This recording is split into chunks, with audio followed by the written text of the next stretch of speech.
Most people think history was written by conquerors swinging swords on distant battlefields, by generals marching armies across plains, by kings and pharaohs pronouncing grand decrees from their thrones.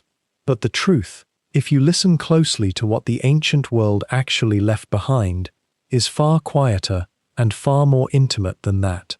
History was written in mud, in pressed clay, in the careful wedge marks left by a stylus, held in a hand we'll never know, recording something that mattered more to the survival of empires than any triumph of war ever could. History was written in ledgers. Imagine, if you will, the dimming light of late afternoon in a Mesopotamian workshop, perhaps 4,000 years before your time. A scribe sits, patient and steady, before a soft tablet of clay still warm from handling. The room is quiet, except for the small, repetitive sound of the stylus meeting the clay, a sound so ordinary it barely registers, yet profound in its consequence. Each wedge mark pressed into the surface is not a poem or a prayer, it is a record. Someone owes grain, someone else owes silver, someone has borrowed and will repay, and as that scribe's hand moves, methodical and careful, they are not simply documenting a transaction. They are building the invisible architecture upon which an entire civilization will stand. The tablet cools as evening deepens, the marks harden. What was once soft and formless becomes permanent, becomes law, becomes the foundation upon which temples rise, cities grow, and empires eventually fall. That single tablet, once dried and shelved in a storehouse or a temple, would be one of thousands, then tens of thousands, eventually millions of such records, each one a small knot in a vast network of obligation and credit that would bind human beings to one another across generations. This is what the academic world would eventually call an economy. But those ancient peoples, standing in the dust of their own moment, knew it by a simpler name. They called it survival. Now, if the hidden architecture of how empires truly rose and fell interests you, if you find yourself drawn to the stories that textbooks gloss over, to the slow and patient mechanics of how civilizations built themselves, not through conquest alone, but through the careful management of who owed what to whom, then you might want to subscribe now. We'll be moving through thousands of years of this quietly consequential history together, through the lending networks and credit systems that held Rome together, that financed the Renaissance, that built empires spanning continents, all while most of us were taught to believe that history was really about something else entirely. These are the kinds of slow, mind-easing journeys through history that deserve your time and your rest. Return with me now to that scribe's workshop and see what happens when we follow the trail of those clay tablets forward. Because what begins in Mesopotamia as a simple way to track who owes grain will eventually become something that reshapes the entire known world. We begin, as so many true histories do, in the dark. Not metaphorically dark, though that too, but literally. The scribe works often by lamplight or by what little sun filters through the mud-brick walls of ancient cities. The Euphrates flows somewhere beyond, and in the fields beyond that, people labor to produce the surplus that makes civilization possible. Surplus. That is the word that changes everything. As long as humans lived as hunters and gatherers, moving with the seasons, there was no debt, no ledger, no need to record obligation. But the moment a person produced more than they could consume, the moment a farmer harvested more grain than their family could eat before it spoiled, everything shifted. Now there was something to lend. Now there was something to owe. Now there was the possibility of obligation stretching across time, and with it, the possibility of power built on the management of that obligation. In the great temple complexes of Sumer, grain was not merely food. It was currency, it was credit, it was the foundation of the earliest states. A farmer who brought surplus grain to the temple was not simply making a donation, He was creating a claim on the temple's future, a debt that the institution owed him, recorded in those wedge marks on clay. And the temple, in turn, used that accumulated grain to feed priests and administrators, to support craftspeople and soldiers, to function as the first real bank the world had ever known. The idea is almost strange to contemplate. We think of banks as modern inventions, as products of the Renaissance or the Industrial Revolution.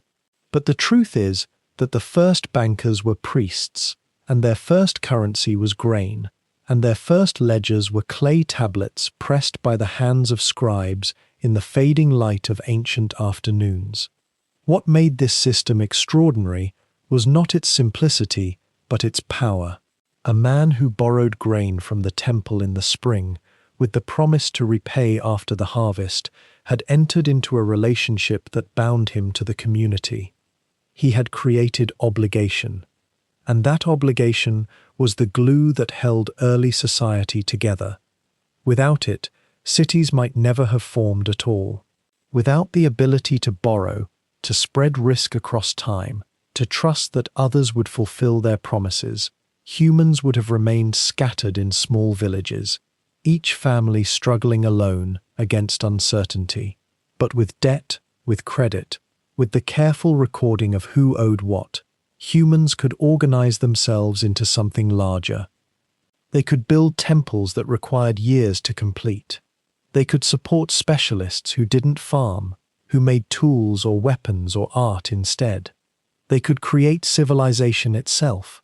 Yet there was a dark side, even then.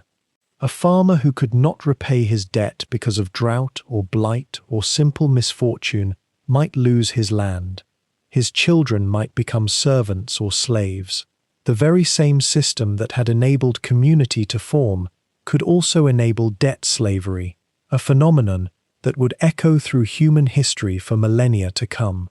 The ledger recorded obligation, yes, but obligation could become a tool of oppression as easily as it could become a tool of organization. A question worth sitting with as you drift deeper into the ancient world. In what moment does credit become control? This tension, this fundamental paradox at the heart of all lending, would be the defining struggle of every empire we're about to encounter. Kings and emperors would eventually learn something crucial about their own power. They could not rule through military might alone. They could not hold together a vast territory through force of arms indefinitely. What they could do, what the most successful rulers learned to do, was to carefully manage the vast networks of debt that threaded through their societies. They could forgive debts at strategic moments, resetting the social order and buying loyalty. They could control credit, and through credit, they could control people. They could, in effect, write history with the same stylus that the ancient scribe used to press marks into clay. The irony, if you think about it long enough before sleep comes, is profound. We imagine empires rising and falling based on the genius of their generals, the righteousness of their causes, the strength of their gods. And yet every single empire that ever lasted more than a generation found itself leaning on something far less romantic, far less visible, far more essential.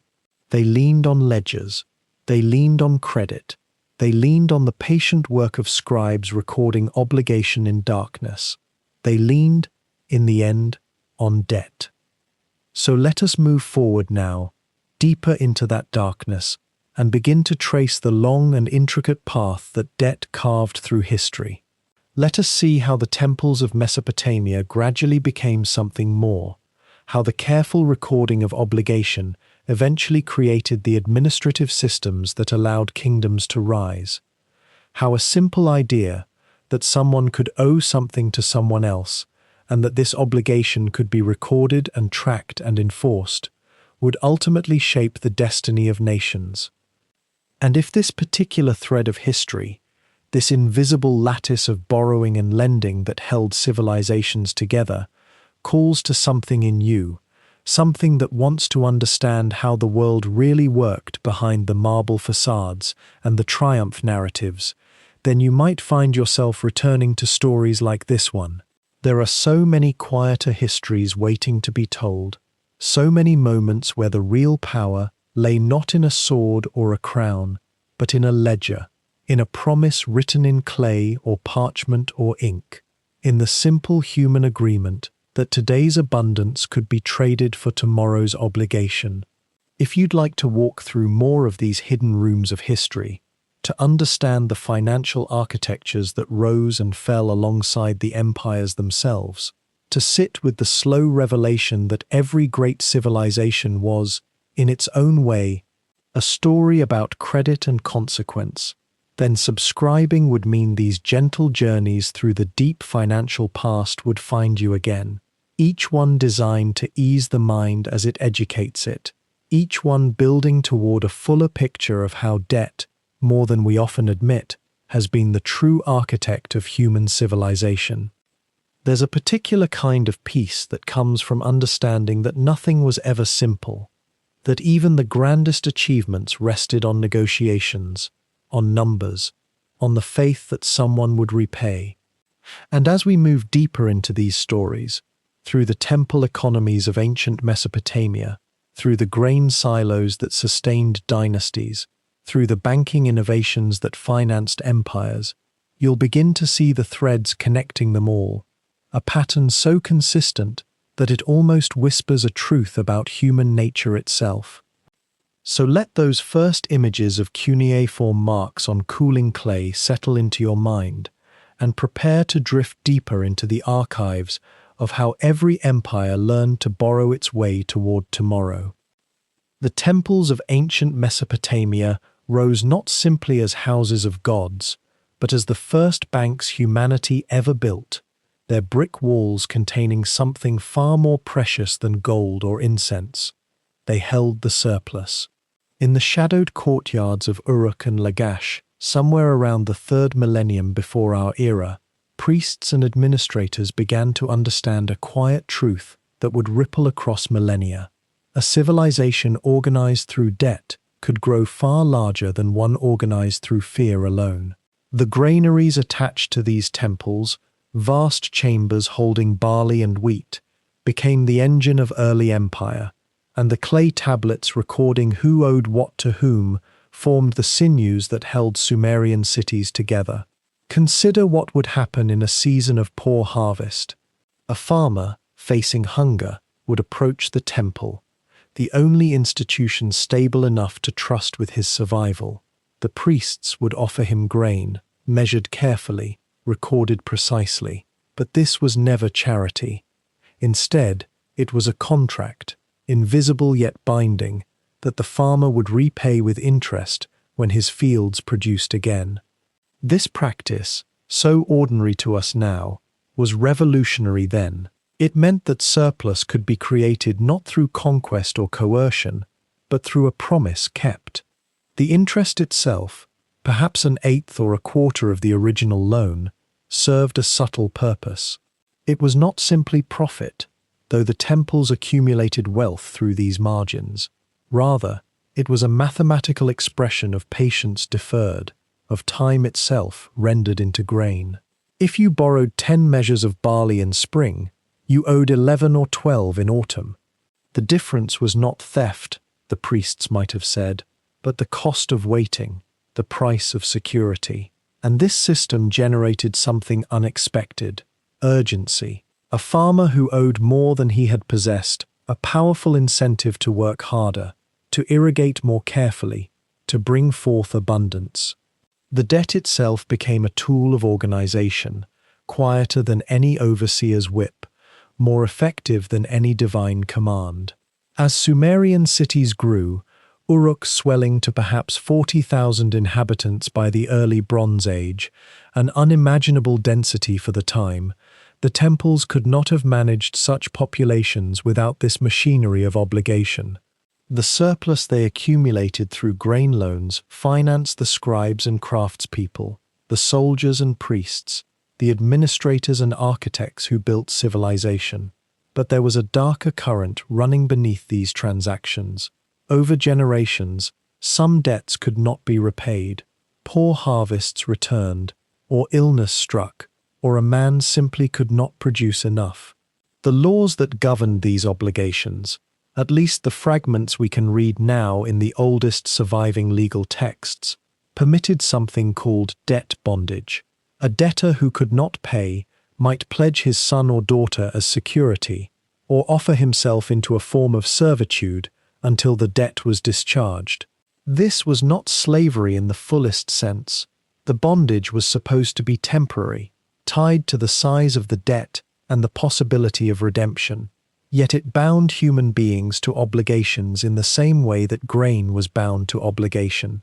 The household of a creditor might contain several such debt servants, worked hard, their futures mortgaged to the past. What began as a rational mechanism for distributing risk had quietly become a hierarchy. Those with surplus could lend, those without became bound to those with surplus. The temples, in their patient accumulation of interest-bearing obligations, grew powerful.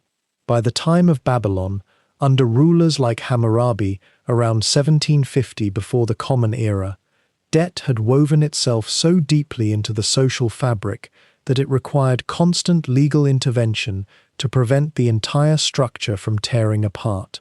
Consider what this meant: an empire built not on the backs of conquered peoples, but on the psychological weight of promises owed.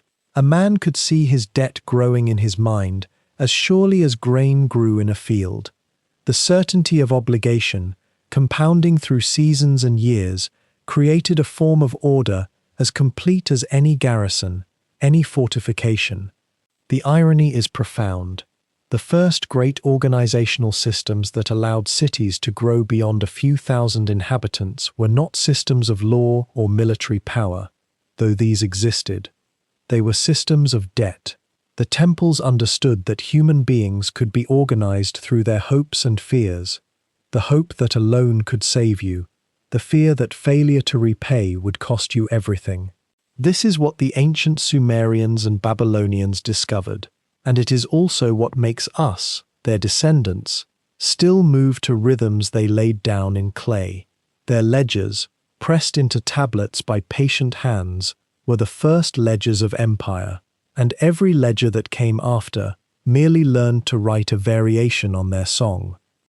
In the soil of Mesopotamia, around the 18th century before the Common Era, there rose a king whose name would echo across millennia, not for the grandeur of his temples or the fury of his armies, but for something far more intimate and troubling: the weight of debt upon ordinary people. Hammurabi of Babylon understood something that few rulers grasped with such clarity: that a kingdom could fracture not from invasion or plague, but from the slow, suffocating pressure of obligations that could never be repaid. And so he reached into the mechanics of debt itself, not to abolish it, but to reset it, to pause the machinery, to forgive. By Hammurabi's time, Mesopotamian society had grown complex and fragile.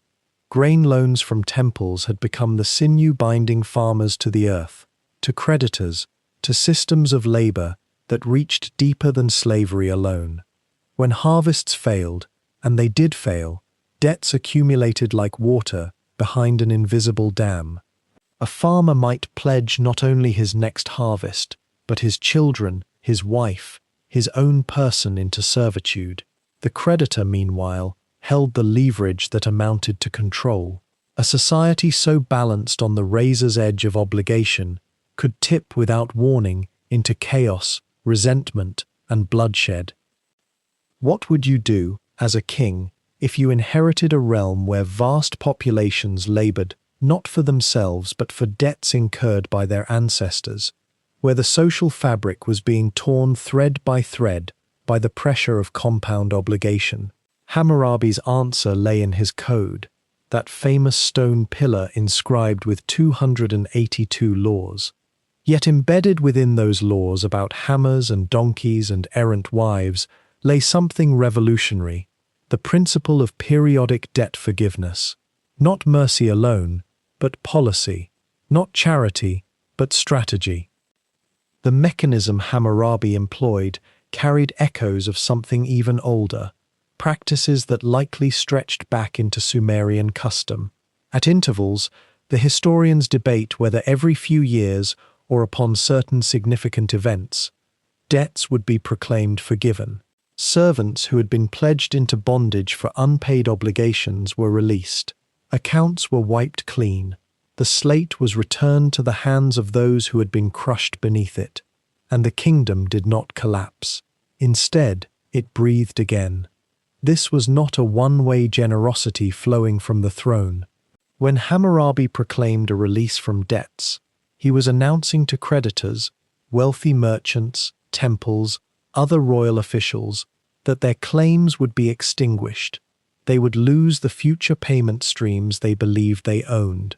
They would lose the leverage that had allowed them to command labor and tribute. And yet these creditors understood something essential, whether through pragmatism or shared cultural memory. A realm where debt could be reset was a realm that could endure. A realm where debts accumulated infinitely was a realm destined to tear itself apart. The wisdom was circular, almost paradoxical. By allowing debts to be forgiven, the king made debt itself more valuable, more trustworthy. A merchant or temple considering whether to loan grain to a farmer at interest had to weigh the risk that a jubilee decree might erase the claim. Yet the alternative was to hoard wealth, to refuse to circulate grain as capital, to allow the economy to stagnate. By accepting the periodic loss of outstanding debts, creditors participated in a system that allowed commerce itself to flourish.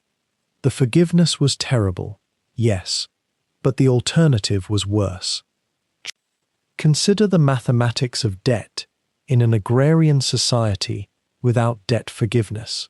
Assume a farmer borrows grain in a bad year at, say, 30% interest, a reasonable rate by Mesopotamian standards. If the next year is also poor, the debt has swollen. If the farmer cannot repay, interest continues to accrue. Within a few generations, the debt exceeds what could be repaid in a lifetime. The farmer's children inherit an unpayable burden. Their children inherit it still. What begins as a loan becomes a form of permanent subordination, a debt that has transformed into something closer to serfdom or slavery. And if this condition spreads across a significant portion of the population, the entire society becomes unstable. Revolution becomes not a possibility but an inevitability. Hammurabi seems to have understood this trajectory with the clarity of someone who had witnessed its precursors.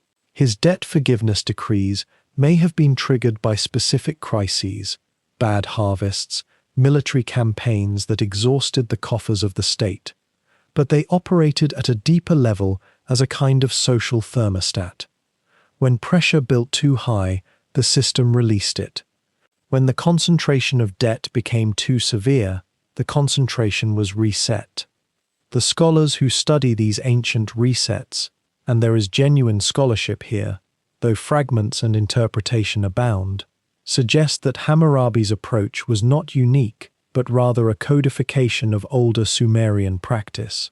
The Sumerians, centuries before Hammurabi's time, had proclaimed what might be translated as freedom decrees, acts of liberation that freed debt servants and reset obligations. It seems that as long as there were debts, there were systems to periodically forgive them. The impulse was ancient, perhaps built into the very logic of how early civilizations held themselves together. What is striking, when you sit with this long enough, is how conscious and deliberate Hammurabi appears to have been. This was not a reluctant capitulation to debt riots. This was embedded in his legal code, published on stone, made permanent and inevitable. A king who announced, in effect, that he would reset the financial system at regular intervals was acknowledging something profound, that the social contract included not just protection and law, but the promise that no one would be crushed forever beneath an inherited burden. The echo of this idea would reverberate for millennia. In Hebrew scripture and Jewish tradition, The Jubilee year, occurring every 50 years, commanded the release of Hebrew slaves and the return of land to its original owners. The parallels to Hammurabi's decrees are striking, though scholars debate whether there is direct historical connection or convergent thinking. The Jubilee, too, was framed not as punishment for creditors, but as restoration, as the resetting of social relationships that had become too distorted to sustain justice. There is a subtlety here worth lingering on. A jubilee, or debt forgiveness, was often framed in the language of restoration or return. Debts were not forgiven as acts of pity, but as returns to an original equilibrium. Land was returned to families from whom it had been taken through debt. Servants were released because debt servitude had a term, had an endpoint. This framing allowed creditors and the powerful to accept the system. They were not being robbed. The natural order was being restored. Obligations had runs, like music. They reached their natural conclusion. And perhaps that is true, in a way. Perhaps the real insight of Hammurabi, and of the cultures from which his laws descended, was that in a human society built on mutual obligation, no obligation could be infinite. That would not be obligation. It would be a different thing altogether. A permanent lien on a person's labor, a debt that could never be discharged, was not a contract, but a death sentence by another name. A king who wanted his realm to endure had to design systems in which debts could end. It is a curious thought to hold as the mind drifts towards sleep. This image of an ancient king, face grave in the lamplight, deliberating how to forgive what could never be repaid, while still keeping the machinery of credit in motion. He could not be too generous, or creditors would refuse to lend and commerce would wither. He could not be too stingy, or the pressure would build until violence erupted. He had to find the exact balance, the moment when the system could reset without collapsing entirely. And perhaps he understood, as he pressed the stylus to wax and later, as scribes carved his words into stone, that this balance was not a flaw in the system of debt, but its essential feature. That forgiveness and obligation were not opposites but partners, two parts of a single mechanism by which a civilization held itself together across time. Along the Nile, where waters rise and fall with the rhythm of the seasons themselves, the story of debt took on a form so enduring that its shadow stretched across 3,000 years. The ancient Egyptians understood something that most early societies had glimpsed only dimly, that you could bind an entire civilization together not with chains of conquest, but with the patient architecture of obligation. And the engine of that architecture was grain. Imagine the flooding. Every year the inundation came, sometimes generous, sometimes sparse. The Nile's waters would spill across the floodplain, leaving behind black silt so rich that ancient writers called Egypt itself the Black Land. Kemet. But this bounty was unpredictable. A farmer might harvest abundantly one year and face scarcity the next. And so, long before the Great Pyramids rose, a system emerged. The temples, vast, grain-filled structures that dotted the landscape, became the creditors of last resort. Picture those silos, cool and cavernous, filled with the surplus of good years. They stood as insurance. A farmer whose fields had been poor could approach the temple and receive grain for his family, for his seed corn, and in return, he entered into a debt. The arrangement was formalized, recorded on papyrus or ostraca, the pottery shards that served as everyday ledgers. Interest was calculated in kind. If you borrowed grain in the season of scarcity, you might repay not the same amount in the next harvest, but a larger portion. The temples grew wealthier. The pharaohs, who controlled vast temple lands, grew more powerful, and the farmers, bound now to the obligation of repayment, became the foundation upon which the state could build. This arrangement had a profound consequence. When a pharaoh wished to undertake a great project, and few ambitions were greater than the construction of a tomb that would house him for eternity, he did not simply command his people to build. Rather, the entire system of debt and obligation became the mechanism by which labor was mobilized. Imagine it. Thousands of workers, many of them not slaves in the way we have often imagined, but rather individuals who owed labor to the state because they or their families had borrowed grain. The debt became portable, transferable, inheritable. A man's obligation could outlive him. The Pyramid of Khufu, which still stands on the Giza Plateau after more than 4,000 years, was not built by an act of tyranny alone. It was built by a civilization that had learned to leverage the future. The workers who hauled limestone blocks across rollers, who quarried the stones from the desert, who organized themselves into teams with names and loyalty. Many of them were not conscripts in the harshest sense. They were creditors' children and debtors' kin, participating in a system so woven into the fabric of life that resistance would have meant stepping outside of society itself. The pharaohs, in their role as divine intermediaries between the gods and the land, held another crucial advantage. They alone could forgive debt. This power, which echoes backward from Hammurabi's code and forward into later systems, became one of the pharaoh's most potent tools for maintaining stability. If debt became too crushing, if too many families found themselves unable to meet their obligations, a proclamation could be issued. The ledgers could be, in effect, reset. The Egyptians called this the Hebsed, the Jubilee Festival, a ceremony of renewal in which, at least symbolically and sometimes practically, debts were acknowledged and released. Did the pharaohs do this out of benevolence? Perhaps in some cases, but more likely they understood, as all wise rulers of debt-based systems eventually learn, that a society suffocating under unpayable obligations is a society on the brink of fracture. The forgiveness, when it came, was an act of power disguised as mercy. The people would feel relief, gratitude, renewed loyalty. The temples would lose the immediate income from debt repayment, but they would remain intact, their power undiminished. The pharaoh emerged as the agent of renewal, proof of his divine sanction. Over the long centuries of Egyptian dynastic rule, this system proved remarkably stable. The Nile continued to flood, the grain continued to flow, and the state continued to grow more elaborate, more decorated, more demanding of resources. The New Kingdom, which began around 1550 before the Common Era, saw Egypt at its height, militarily powerful, architecturally ambitious, wealthy beyond measure.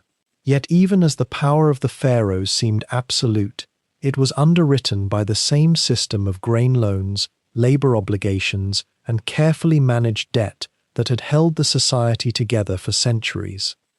What is striking, when you consider it in the quietness of these words, is how little coercion such a system required. The ledgers did the work. The obligation, once recorded, had a weight that matched stone and iron. A farmer did not need to be whipped into the fields. He needed to feed his family, and the temple held the grain. A worker did not need a guard at his back to move the blocks. He understood that his obligation was part of a system larger than himself, a system that had survived thousands of years and would outlast him by millennia. The Nile itself became a kind of ledger, its annual flood the accounting that validated the entire structure. When it rose sufficiently, there was surplus, and the surplus could be taxed, stored, and lent. The system was so deeply aligned with the natural world that it seemed not like a human invention at all, but like the will of the gods themselves, expressed through the mouth of the pharaoh. As the dynasties accumulated, the Old Kingdom giving way to the Middle to the New, this architecture of debt remained the skeleton upon which all else hung. The temples grew larger. The bureaucracy expanded. More and more of the population found themselves enmeshed in relationships of obligation, sometimes direct, sometimes inherited, always recorded. And the state, through careful management of credit and strategic forgiveness, maintained its grip on power. The story of Egypt is not a story of a nation that rose through the strength of its warriors alone, nor through the brilliance of its architects and engineers alone. It is a story of a civilization that understood how to borrow against the future, how to mobilize labor through obligation rather than force alone, and how to use the lever of debt to build monuments that would outlast kingdoms and speak across millennia to those who would come after. The pyramids stand as testament not only to Egypt's ambition, but to the power of a society's collective obligation. And so from the great river valleys where kings commanded debt forgiveness for the sake of cosmic order, we drift westward across the wine-dark sea toward a different kind of empire altogether, not one ruled by a single pharaoh or god-king, but by citizens who believed, or came to believe, that power could be shared. Yet even in those first stirrings of democracy, debt moved beneath the surface like an underground river, shaping which men could speak and which would labor in silence. In ancient Greece, particularly in Athens, debt was not merely a transaction between merchants or a tool for building monuments. It was the fabric that held society together, and the tension that threatened to tear it apart. Picture, if you will, the landscape of early Athens in those centuries before democracy took hold, a society of small farmers and artisans, working plots of land that had been in their families for generations. These were not wealthy men by any measure, and the land itself was often meager, the soil thin and reluctant. When drought came, as it came with regularity in that Mediterranean climate, a farmer might approach a wealthier neighbor or a creditor in the city with a simple need: grain to survive the season, seed to plant for the next harvest, or silver to pay taxes to the state. The transaction seemed straightforward enough, but the terms embedded within it were ruthless and utterly transformed by the silence in which they operated. A farmer who borrowed would agree to repay not merely the amount borrowed, but with interest, often crushing interest, compounding across the months. Should he fail to repay, he did not simply lose his land, he lost his freedom. This was debt slavery, hectomorrhage as the Greeks called it, and it created a class of bound laborers whose entire lives became forfeit to their creditors. Imagine the slow horror of it. A man works land that no longer belongs to him. His children are pledged as surety, and with each passing harvest, his debt seems only to deepen, as if the earth itself conspired against his liberation. By the 6th century before the Common Era, Athens had reached a breaking point. So many of the common citizens had fallen into debt slavery that the city threatened to tear itself apart. Those who had lost their freedom spoke in whispers of revolution, of burning the creditors' houses, of seizing the land that their own sweat had enriched. The wealthy, meanwhile, lived in growing anxiety, understanding that their power rested on a foundation of resentment that might collapse at any moment. It was in this moment of genuine crisis that a man named Solon emerged, chosen to serve as archon, chief magistrate, of the city around the year 594 before the Common Era. Solon's genius was not to ignore debt, but to reform it in a way that addressed the fundamental instability it had created. His solution, known as the seisachtheia, or the shaking off of debts, was radical. He cancelled all outstanding debts entirely. Debtors who had been enslaved were freed. Mortgaged land was returned. The creditors' claims simply vanished, as if they had never existed. Can you imagine the mixture of emotions this must have provoked? The flooding relief among those freed from bondage, the shock and anger among those whose wealth had just been erased on a magistrate's decree, And yet Solon did something equally important.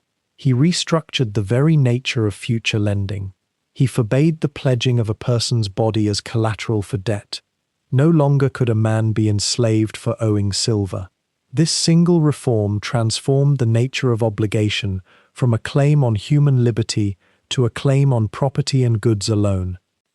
What emerges from Solon's reforms is a profound recognition, though perhaps not fully articulated even in his own time, that debt relationships which could reduce free citizens to slavery ultimately undermined the possibility of a shared political community.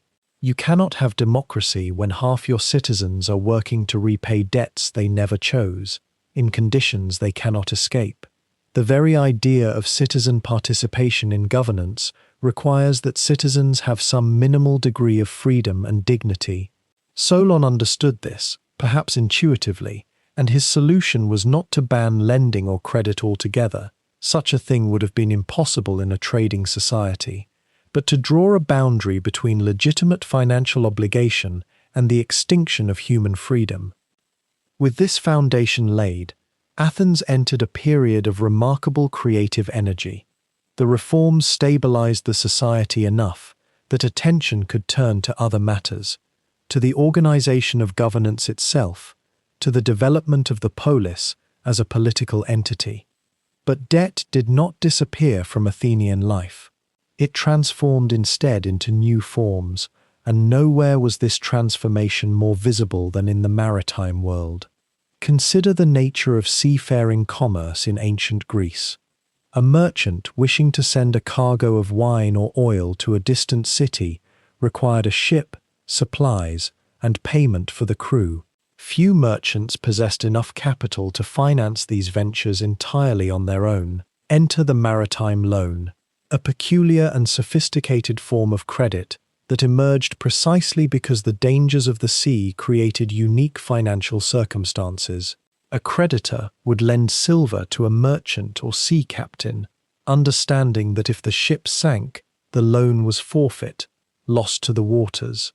If the ship reached its destination safely and returned with goods to sell, the merchant would repay the loan plus a premium, sometimes quite substantial. This was not interest in the simple sense, but rather a sharing of risk. The creditor was lending capital in exchange for a portion of the profits, conditional on the venture's success. What makes the maritime loan so significant in the history of both commerce and democracy is that it created a new relationship between debtor and creditor, one based less on coercion and more on mutual interest. The creditor needed the merchant to succeed, because a failed venture meant lost capital. The merchant needed the creditor's silver to fund the venture at all. Yes, there was inequality in this relationship. The creditor typically came from a wealthier class, but there was also genuine collaboration, a shared stake in the outcome. This development coincided with and in some ways enabled the growth of Athenian democracy itself. As maritime trade expanded, wealth became less concentrated in the hands of large landowners. Merchants, skilled craftspeople, and others who participated in commerce began to accumulate resources and social standing. The economic power of the old landed aristocracy, which had dominated Athens before Solon's reforms, began to diffuse. It would be too simple to say that debt-financed maritime trade caused democracy, but the two grew intertwined. A city that depended on merchant ventures and maritime commerce required institutional frameworks that could enforce contracts, protect property, and adjudicate disputes, precisely the kinds of things that democratic assemblies and courts could do. There is a quiet irony in this. Debt, which had threatened to destroy Athenian society when it took the form of slavery, became one of the engines that allowed Athenian democracy to flourish when it took the form of maritime commercial lending. The same mechanism, the obligation to repay, manifested in utterly different ways depending on the terms and the context. In one form, it destroyed human freedom. In another, It opened pathways to wealth and participation that had previously been blocked. Yet this too contained seeds of tension. The wealth generated by maritime trade and empire building fed into existing structures of inequality. Not all Athenians could become merchants. Many remained landless laborers. Slaves, and Athens did rely on slave labor, purchased in markets and brought into the city, formed a permanent underclass whose unfreedom made the freedom of citizens possible, or at least seemed necessary for it in the eyes of Athenian free men. Debt had become more sophisticated, but the fundamental question it posed, who gets to accumulate wealth and at whose expense, remained unsettled. As the centuries progressed and Athens grew into a genuine maritime empire, accumulating tribute from allies and subject cities across the Aegean, the role of debt became increasingly central to imperial administration. Naval expeditions required financing. Soldiers needed pay. The great building projects, the Parthenon, the temples, the monuments that made Athens glorious, were financed through a combination of tribute from conquered territories and domestic loans. Even the celebrated democratic institutions themselves had to be funded. Citizens serving on juries or in the assembly received small payments, money that had to come from somewhere. Some scholars suggest that these payments, and the participatory democracy they enabled, were partly financed through imperial debt, through loans taken against future tribute, creating a financial infrastructure that made broader political participation possible. There is something to contemplate in this web of connections. Solon had freed citizens from debt slavery to create the conditions for democracy, but the democracy that emerged, in its growth and expansion, found itself increasingly dependent on new forms of debt, to merchants and shipbuilders, to foreign lenders financing expeditions, to the future tribute of conquered peoples. It was as if the society had not so much escaped the logic of debt as learned to reshape it, to distribute it differently, to hide it beneath the language of commerce and civic duty. The Roman Republic inherited a world of borrowed time. By the 3rd century before the Christian era, the city on the Tiber had already learned what the Mesopotamian temples and Egyptian granaries had known, that empire does not expand through virtue alone, but through the patient accumulation of debt, carefully managed, strategically deployed, and held in the hands of those with the will to collect what was owed. Picture the machinery of Roman war as it ground forward across the Mediterranean. Each campaign to push back Carthage, each expedition into Greece or Syria or Egypt, each legion marched across hostile terrain and hostile seas. These required resources that the state did not yet possess. The military treasury was not endless. Supplies had to be purchased. Ships had to be built or rented. The soldiers themselves, recruited increasingly from the propertied classes who could afford their own armor, had to be paid or compensated with the promise of land after service. This was where debt entered, not as a whisper from creditors abroad, but as a structural necessity, woven into the very sinews of Roman expansion. The Republic's solution was elegant and ruthless. Rather than tax the populace directly, which might have provoked resistance, Rome developed a system of public contracts called the publicani system. These were wealthy businessmen, often members of the equestrian class, the knights below the senators but above the common people, who bid for the right to collect taxes, supply armies, and manage public works. The state would essentially borrow from these men. They would advance the resources needed for conquest and infrastructure. In return, they were granted monopolies and extraction rights. They collected taxes not for the treasury alone, but for themselves, skimming a percentage as their reward for having provided the capital when the state needed it most. It was a form of privatized lending disguised as public service, and it made fortunes. These publicani were not loan sharks in the crude sense. They were sophisticated operators, often managing multiple contracts across provinces, coordinating their efforts through informal networks that spanned the Republic. They understood risk and interest. They understood that the further Rome expanded, the more territory there was to tax, the more wealth there was to extract, and therefore the more secure their investments became. In some ways, they were betting on Rome's success. They were, in a real sense, Rome's earliest capitalists, risking their own wealth to finance the state's ambitions, in the expectation that a growing empire would multiply their returns. But there was a shadow side to this arrangement, one that became darker as the centuries advanced. The Publicani, in their hunger to recoup their investments quickly and maximize their profits, often squeezed the provinces mercilessly. They overtaxed, they extracted everything they could. They were not civil servants with a stake in local stability. They were investors with a stake in extraction.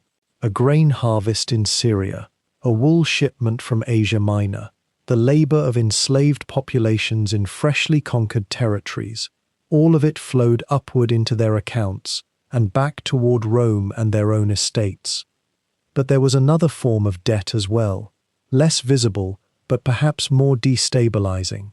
As Rome's wars expanded and required ever more resources, the state increasingly relied on loans from wealthy citizens within the city itself. Senators, patricians, men with old money and land would loan the state funds for military campaigns. These were not always formalized as loans. Sometimes they were gifts, sometimes investments, sometimes obligations wrapped in the language of civic duty. But debt they were. And as Rome conquered more territory and the victorious generals returned, those generals often inherited debts not just to the state, but to the individuals who had financed their campaigns. This created a complex web of obligation between the most powerful men in the Republic. Consider the burden on a returning general. He had won territory and glory. He had expanded the empire and brought wealth back to Rome in the form of plunder and tribute. But he owed money, sometimes enormous sums, to the men who had financed his victory. How did he repay? Often through his share of the plunder, or through promises of future position and favor. But what happened when the plunder was not enough? What happened when the costs of conquest exceeded the immediate gains? The debt would compound, and the obligation would extend forward, creating a chain of indebtedness that bound together the oligarchy. This financial interdependence had a subtle but profound effect on the internal politics of the Republic. The wealthiest men became creditors to those slightly less wealthy. Victory in war became entangled with debt repayment. Ambition became entangled with obligation. A general might pursue a campaign not only for glory, but because he needed the plunder to pay back creditors. A senator might support a war for expansion not only for the increase in Roman power, but because he stood to profit from the Publicani contracts or the anticipated tributes. By the 2nd century before Christ, this system had created immense tension within the Republic. The oligarchy, the ruling class of perhaps a few hundred families, had become locked in a struggle not just for political power, but for access to debt and to the resources that debt could unlock. The common people, the plebeians and the soldiers, found themselves increasingly squeezed. Soldiers who returned home after years of service in distant lands were promised land, but the land that was available was often already occupied by the wealthy. They received back pay, but the currency was sometimes devalued. They had risked their lives to expand an empire, but the fruits of that expansion seemed to flow primarily upward. There arose, in this period, a succession of reformers and rebels. The brothers Gracchus, Tiberius and Gaius, attempted in the late 2nd century to redistribute land to the common people, to ease the burden of debt on the poor, to restore some balance to the Republic. They were blocked by the Senate, which feared that their reforms would undermine the wealth of the patrician class. Both brothers died in political violence, killed essentially because they had threatened to reshape the debt relationships that held the oligarchy together. The system that Rome had created, using debt and private contractors and complex financial obligations to fuel expansion, had become a trap. It had worked brilliantly for expansion. It had allowed Rome to conquer the known world without maintaining a massive permanent bureaucracy or a heavy tax apparatus. But it had also concentrated power and wealth in fewer and fewer hands. It had created an oligarchy that was locked into patterns of debt and obligation that could only be satisfied through continuous expansion, continuous conquest, continuous plunder. What happened then, when the frontiers stopped expanding so easily? When the easy prey had been conquered and the remaining enemies were tougher and more expensive to fight? When the system began to slow? This is the question that would haunt the late Republic. The debt machine that had built empire began to create internal fractures. And it was these fractures, more than external enemies, that would ultimately reshape Rome from republic into something else entirely. The empire had borrowed its way to dominance, but it had not yet learned how to manage the debts that dominance required. The mathematics of empire shifted the moment Rome ceased to be a republic, where once debt had circulated among citizens in predictable ways, loans repaid, debts settled, the ledger balanced. The transformation into empire demanded something far more intricate, and in the end, far more fragile. The transition was not sudden. It unfolded across decades, almost imperceptibly, like a ship slowly changing course, while everyone aboard remained too absorbed in daily tasks to notice the horizon turning. Augustus, who would become the first emperor, inherited a state exhausted by civil war. The treasury was empty. Soldiers who had fought for decades expected not just victory but payment. Veterans wanted land, money, pensions, the promises that had drawn them into legions in the first place. The Senate still existed, still debated, still pretended authority. But the real power lay with the man who could pay the army. And so the empire's central paradox was born. To maintain peace, the emperor had to spend beyond his means. To maintain loyalty, he had to incur ever larger debts. How does one finance an endless military apparatus? This is the question that would preoccupy every ruler of Rome for the next 3 centuries, and their answers, however ingenious in the moment, carved the trajectory toward decline. The first mechanism was debasement. Imperial coins, which had once contained predictable quantities of precious metal, gradually contained less. An aureus in Augustus's time was nearly pure gold.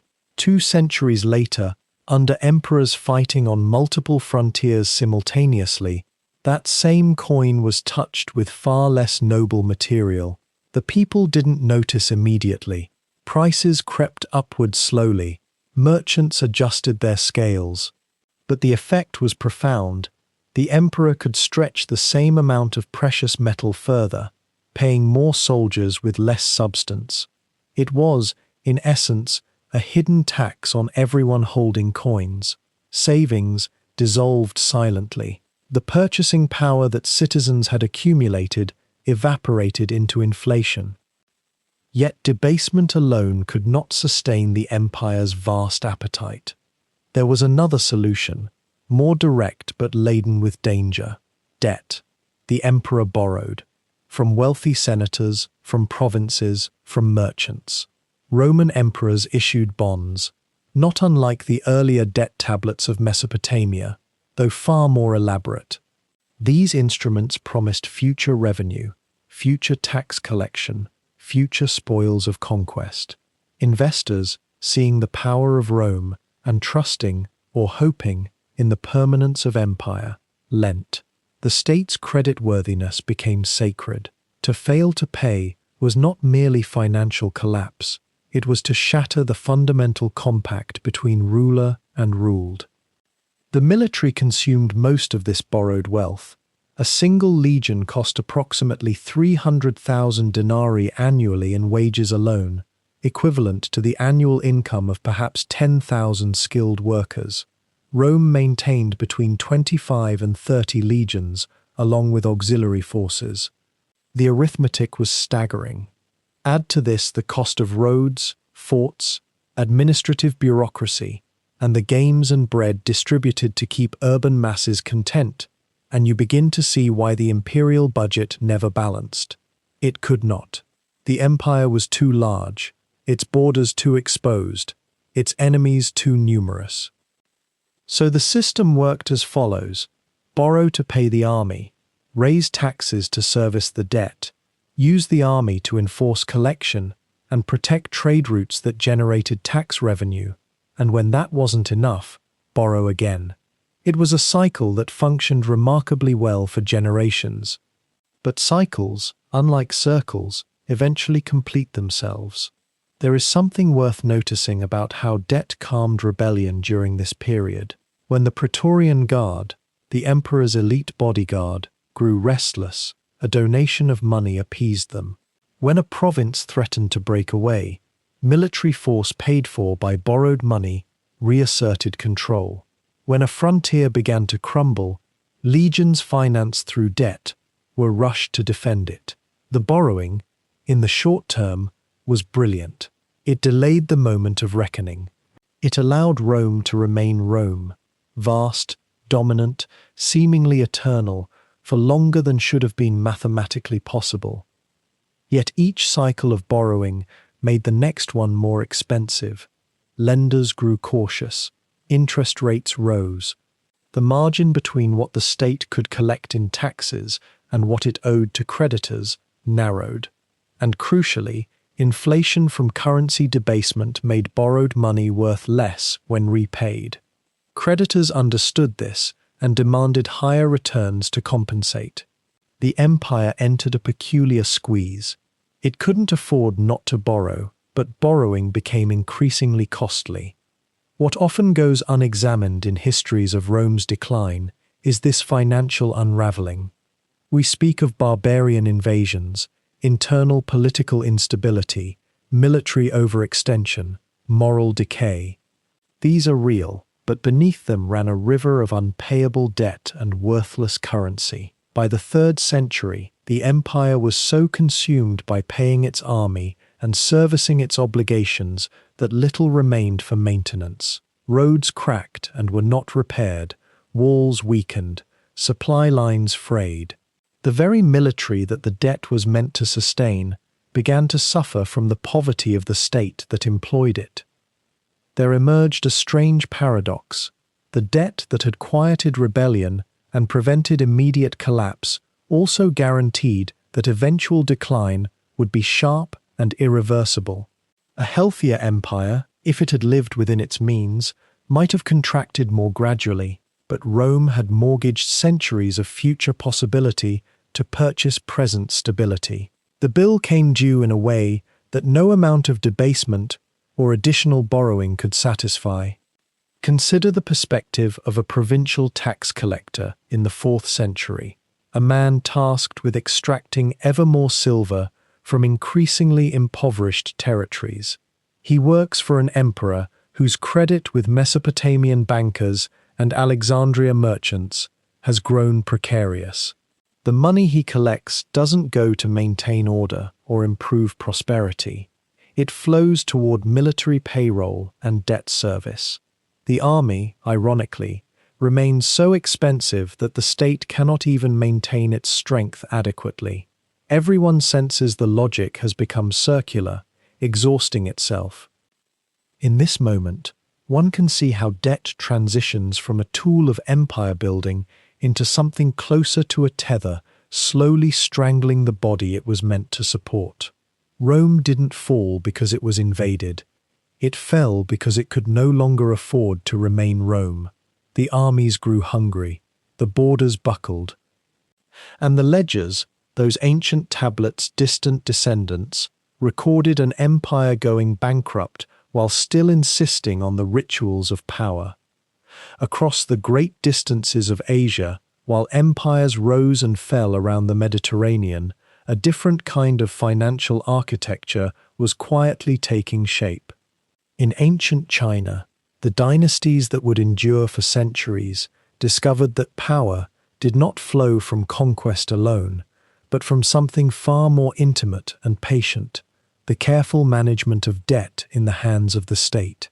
Picture, if you will, the vast granaries that dotted the Chinese landscape during the early dynasties, structures so monumental that they seemed to touch the sky itself, filled not with tributes of war, but with grain. These were not merely storehouses. They were, in essence, the first machines of imperial finance, designed to lend to farmers in times of scarcity and to collect repayment when harvests returned. In this elegant system lay the seed of something remarkable, a way for distant emperors to bind an entire agricultural civilization together through debt, without ever needing to raise a sword.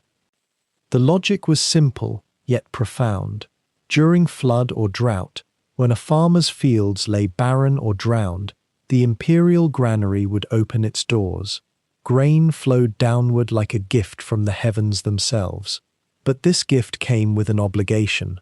When the rains returned and the harvest came thick again, the farmer owed back not just what he had borrowed, but a portion more, interest, or what the Chinese called the dividend of surplus.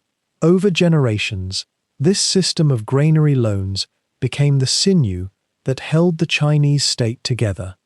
It was not punishment or compulsion, not exactly. It was something more subtle. It was stability purchased through mutual obligation. The farmer knew he would not starve. The emperor knew the farmer would remain bound to the system, paying back season after season, year after year. Think for a moment on the genius of this. Instead of the blunt force of conscription or taxation, the state used debt to weave itself into the fabric of daily life, into the very survival of the rural population. As dynasties accumulated power and territory, however, granary loans alone could not sustain the machinery of empire. A different kind of debt instrument emerged, one that would prove even more transformative. The Chinese state began to control something far more precious than grain: salt. In the rivers and marshes of China, salt was harvested, crystallized, and monopolized by imperial decree. This was not incidental to power. Salt was the currency of preservation, of flavor, of value itself. By controlling its production and distribution, the emperor could regulate the flow of wealth through his entire civilization. Merchants and traders had to negotiate with the state for the right to handle salt. They took on debt to acquire it, sold it in the markets, and remitted portions of their profits back to the imperial treasury. Here was another loop of obligation, another way to bind the merchant class to the throne without explicit coercion. The salt monopoly was, in effect, a vast machine for converting the empire's natural resources into imperial power, with debt as its mechanism. What emerges from this pattern is something that historians sometimes overlook when they focus on military campaigns and dynastic succession. The real engine of Chinese imperial stability was financial. Over centuries, as dynasties cycled, the Han, the Tang, the Song, the Ming, each developed increasingly sophisticated instruments of state debt. Promissory notes began to appear, written documents that promised payment at a future time, a way for the state to borrow against the expectation of future taxes.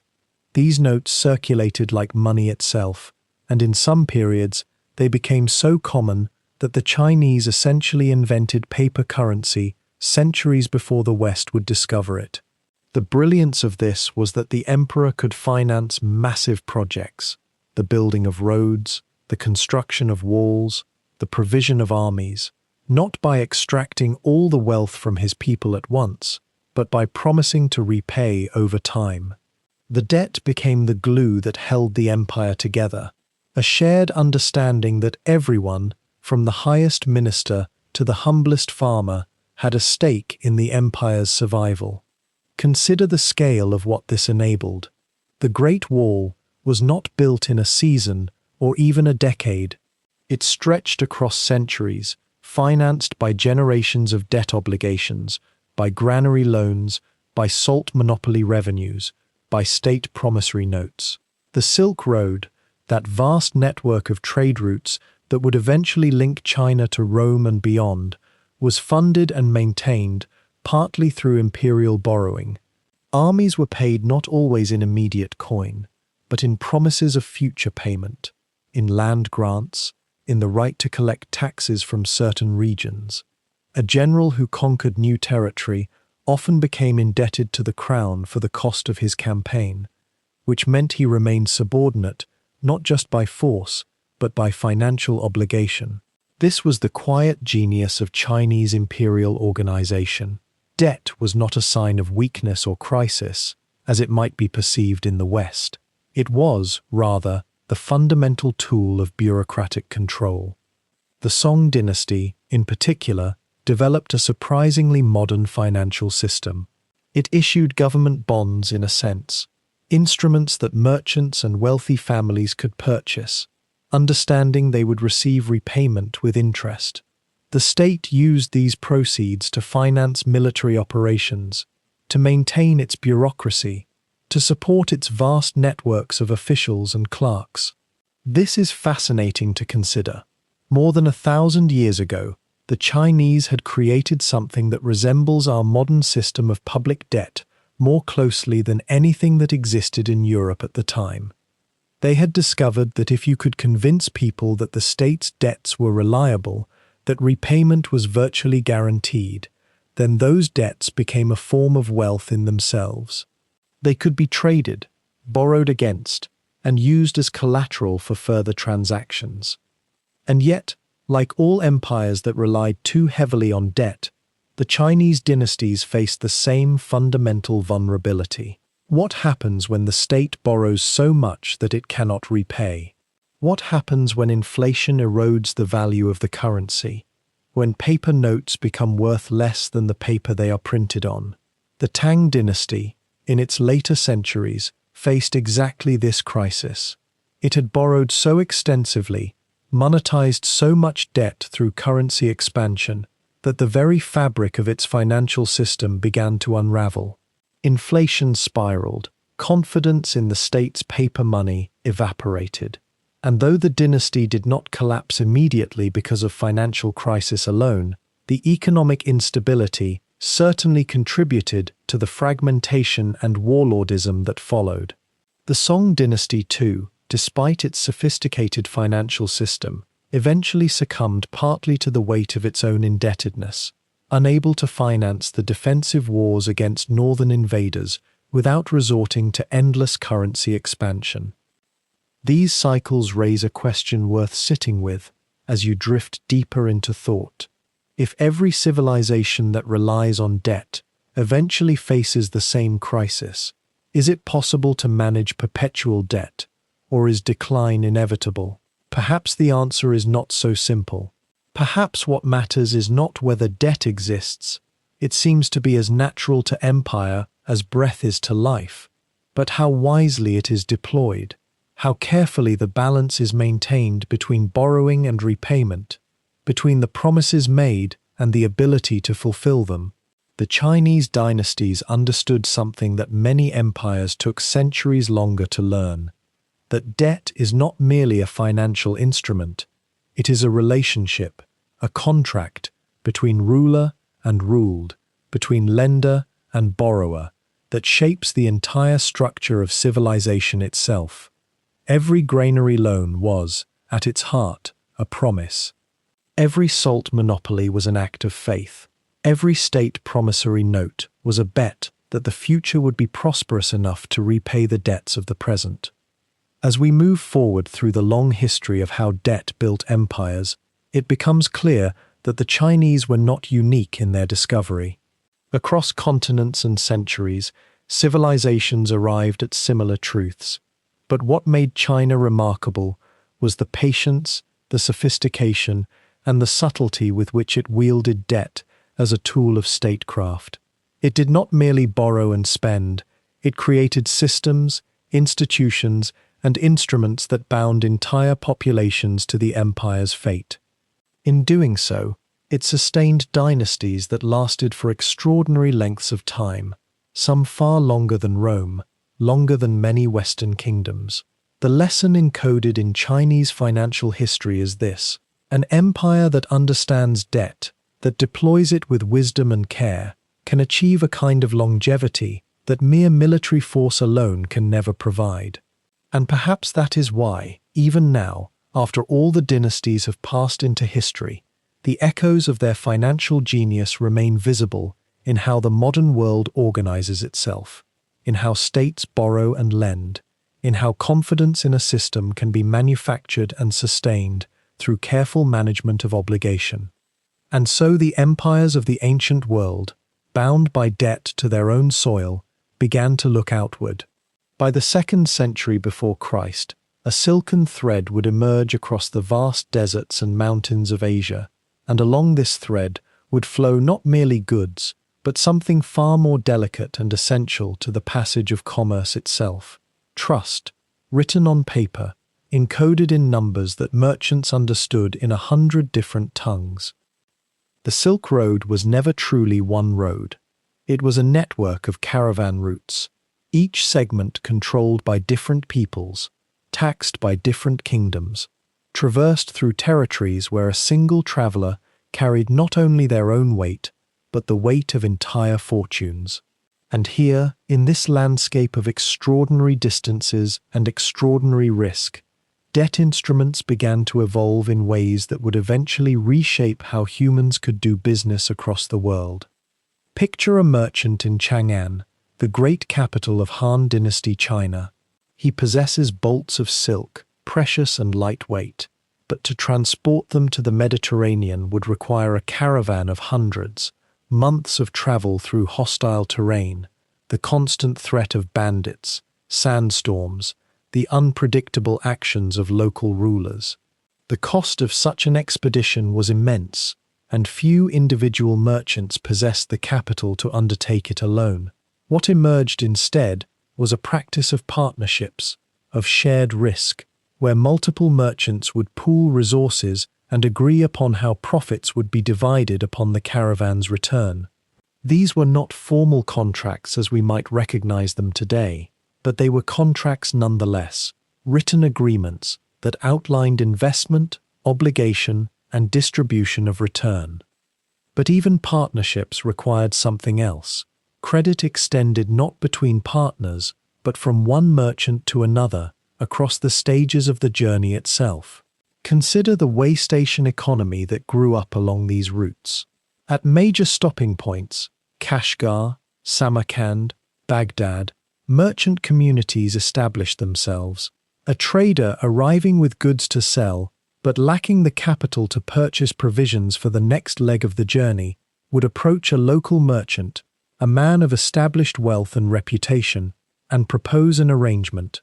He would offer to pay for the supplies needed: fodder for animals, food for men, sometimes fresh camels themselves, with the promise of repayment upon his safe arrival at the next major city, often with a percentage of his proceeds as interest or as a fee for the risk taken.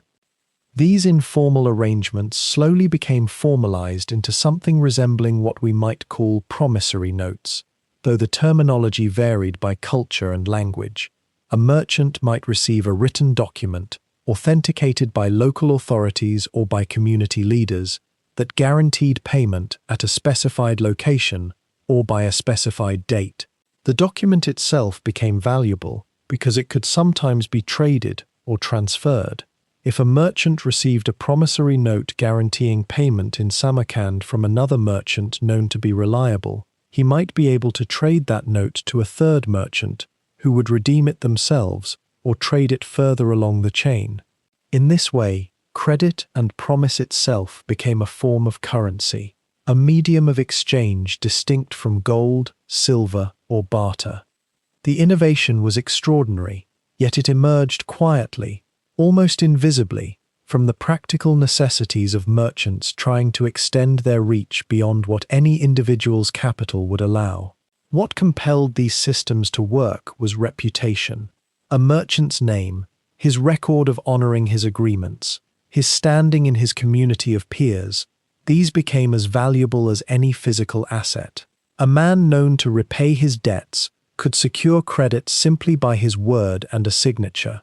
A man with a reputation for dishonesty would find doors closing to him, not by law, but by the self-interested decisions of merchants who preferred the certainty of trusted partners to the risk of dealing with the unreliable. Different regions along the Silk Road developed their own variations on these themes.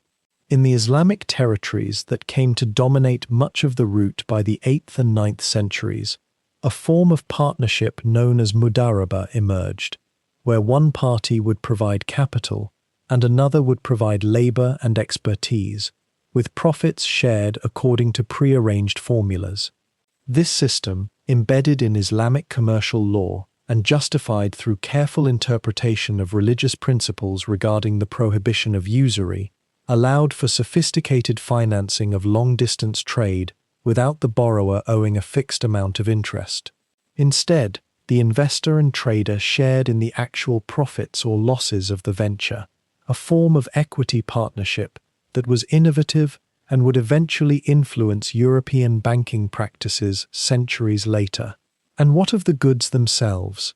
Sometimes, the goods in transit served as collateral for the credit extended. A merchant might receive a loan secured against the silk or spices he carried, understanding that if he could not repay, the lender would seize the cargo. This created a system where goods could be pledged multiple times along a route, each stage of the journey financed by leveraging the value of what was being transported. It was a precarious balance. A caravan might be financed not once, but several times over by the time it reached its final destination, each intermediary holding both a claim on the goods and a promissory note from the merchants involved. The beauty of these systems, from the perspective of empire and state, was that they required almost no direct governmental involvement.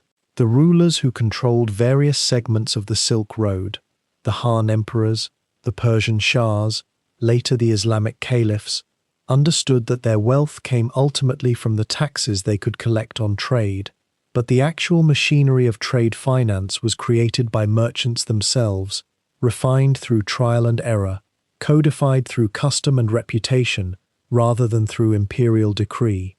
The merchants had invented a form of distributed credit that allowed capital to flow across political boundaries, that permitted trust to operate even between people of different faiths, different languages, different legal systems. There is something almost dreamlike in how these systems emerged and spread, how a merchant in Baghdad might hold a promissory note issued in Chang'an or Damascus, how the very concept that a written promise could travel farther than any caravan could be understood and honored across vast distances and cultural divides, became embedded in the practice of commerce.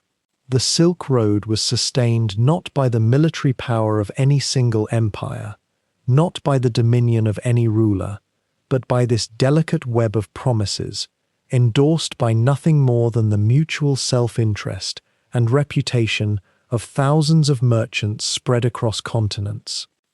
And as these systems became more sophisticated, as promissory notes evolved into more formal financial instruments, as merchant partnerships gave rise to family banking networks that spanned entire regions, the Silk Road became not merely a route of trade, but a demonstration that large-scale commerce across political boundaries was possible when credit systems existed to facilitate it.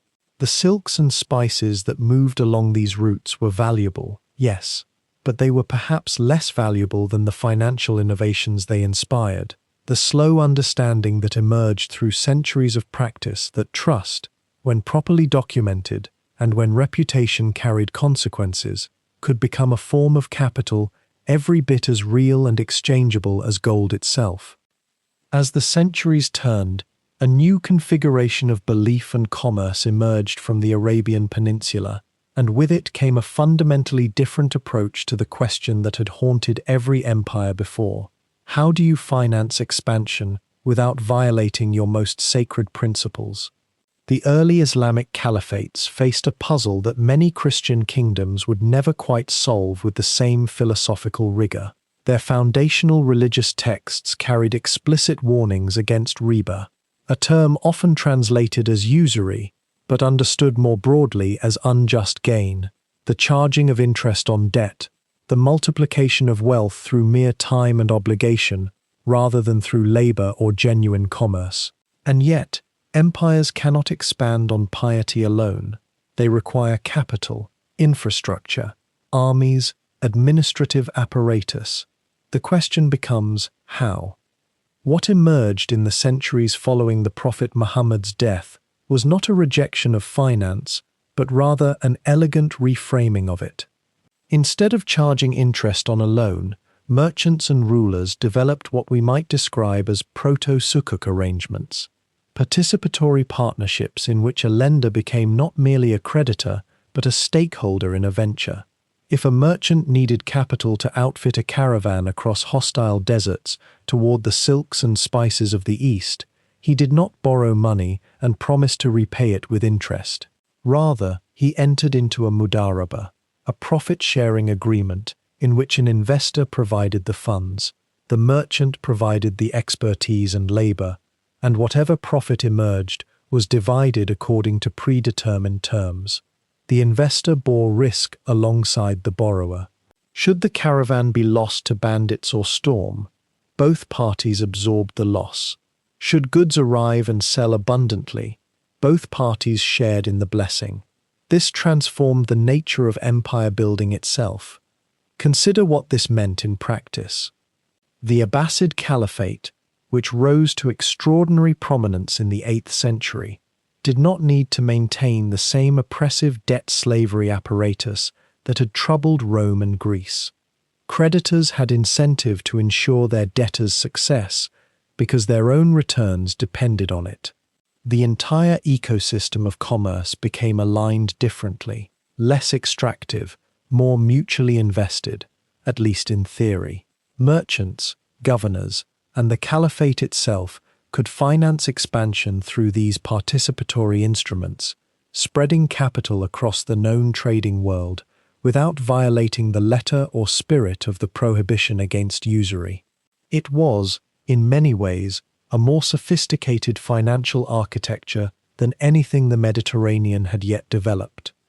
Beyond the mechanisms of trade, however, there existed another profound innovation: the waqf. Imagine a permanent endowment, a piece of land, a building, a resource dedicated in perpetuity to a religious or public purpose. A wealthy merchant might dedicate his orchard as a waqf, its proceeds forever flowing to maintain a hospital or school. Once established, a waqf could not be sold, could not be seized by kings or creditors, could not be divided among heirs. It became almost a parallel economy, a vast network of community resources held in religious trust.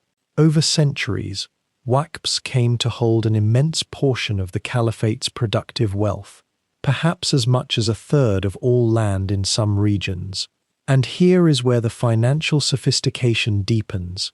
These endowments required professional management. Families of administrators emerged, contracts were drawn up, disputes were mediated.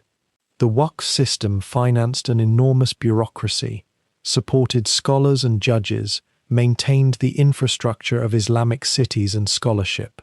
In effect, the prohibition on usury had not weakened the empire's financial system at all. It had, instead, created an alternative one, decentralized, community-rooted, and remarkably resilient. The trading networks that emerged under this system extended further than any previous empire had managed to maintain.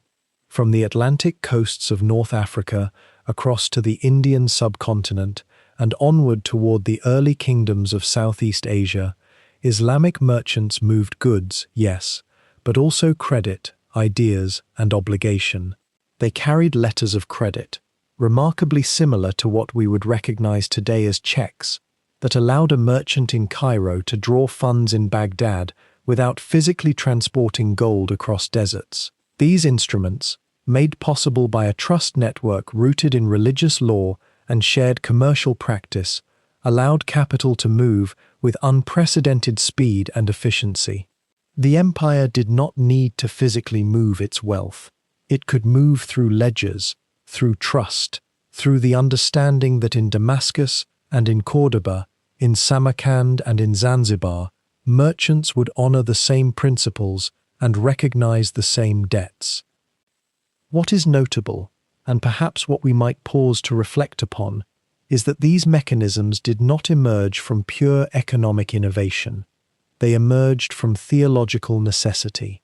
The empire's architects were forced to be creative precisely because of their commitments to justice and to the prohibition of exploitation through compound interest. And in being creative, they built something that outlasted many of the more brutal systems of extraction that their predecessors had employed. The Roman system of debt servitude had created permanent underclasses, had destabilized republics, had required endless conquest to refresh the supply of slavery. The Islamic system, by contrast, kept more people invested in the system's survival. If you share in profits, you want the venture to succeed. If your community's prosperity is tied to endowments, you maintain those institutions. The caliphate expanded not primarily through the grinding of debtor populations beneath the wheel of imperial power, as Rome had done, but through the integration of merchants, scholars, and administrators into a vast credit network held together by legal principle and shared faith. The Umayyad Caliphate stretched from Spain in the west to the borders of China in the east, not through the debt slavery that would have exhausted it, but through a financial architecture that asked, what if we make our creditors partners instead of masters? And so the ledger passes deeper into the mist of the European Middle Ages, into a world where faith and finance became so thoroughly woven together that to untangle one was to unravel the other. Picture a monastery in the 11th century, its stone walls solid against the grey morning light, and inside those walls a theological problem that would reshape the lending landscape of Christendom itself. The Church had declared usury, the charging of interest on a loan, a sin against natural law, a violation of Scripture itself. Money, the doctrine held, was barren. It could not bear fruit of its own. To demand payment beyond what was borrowed was to profit from time itself, and time belonged to God alone. This prohibition was sincere, born from genuine moral concern about the poor being ground beneath the wheels of debt. Yet it created an extraordinary tension. Kings needed money.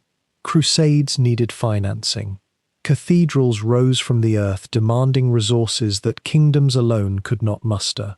Wars devoured coin at a rate that taxation, however creative, could never quite satisfy.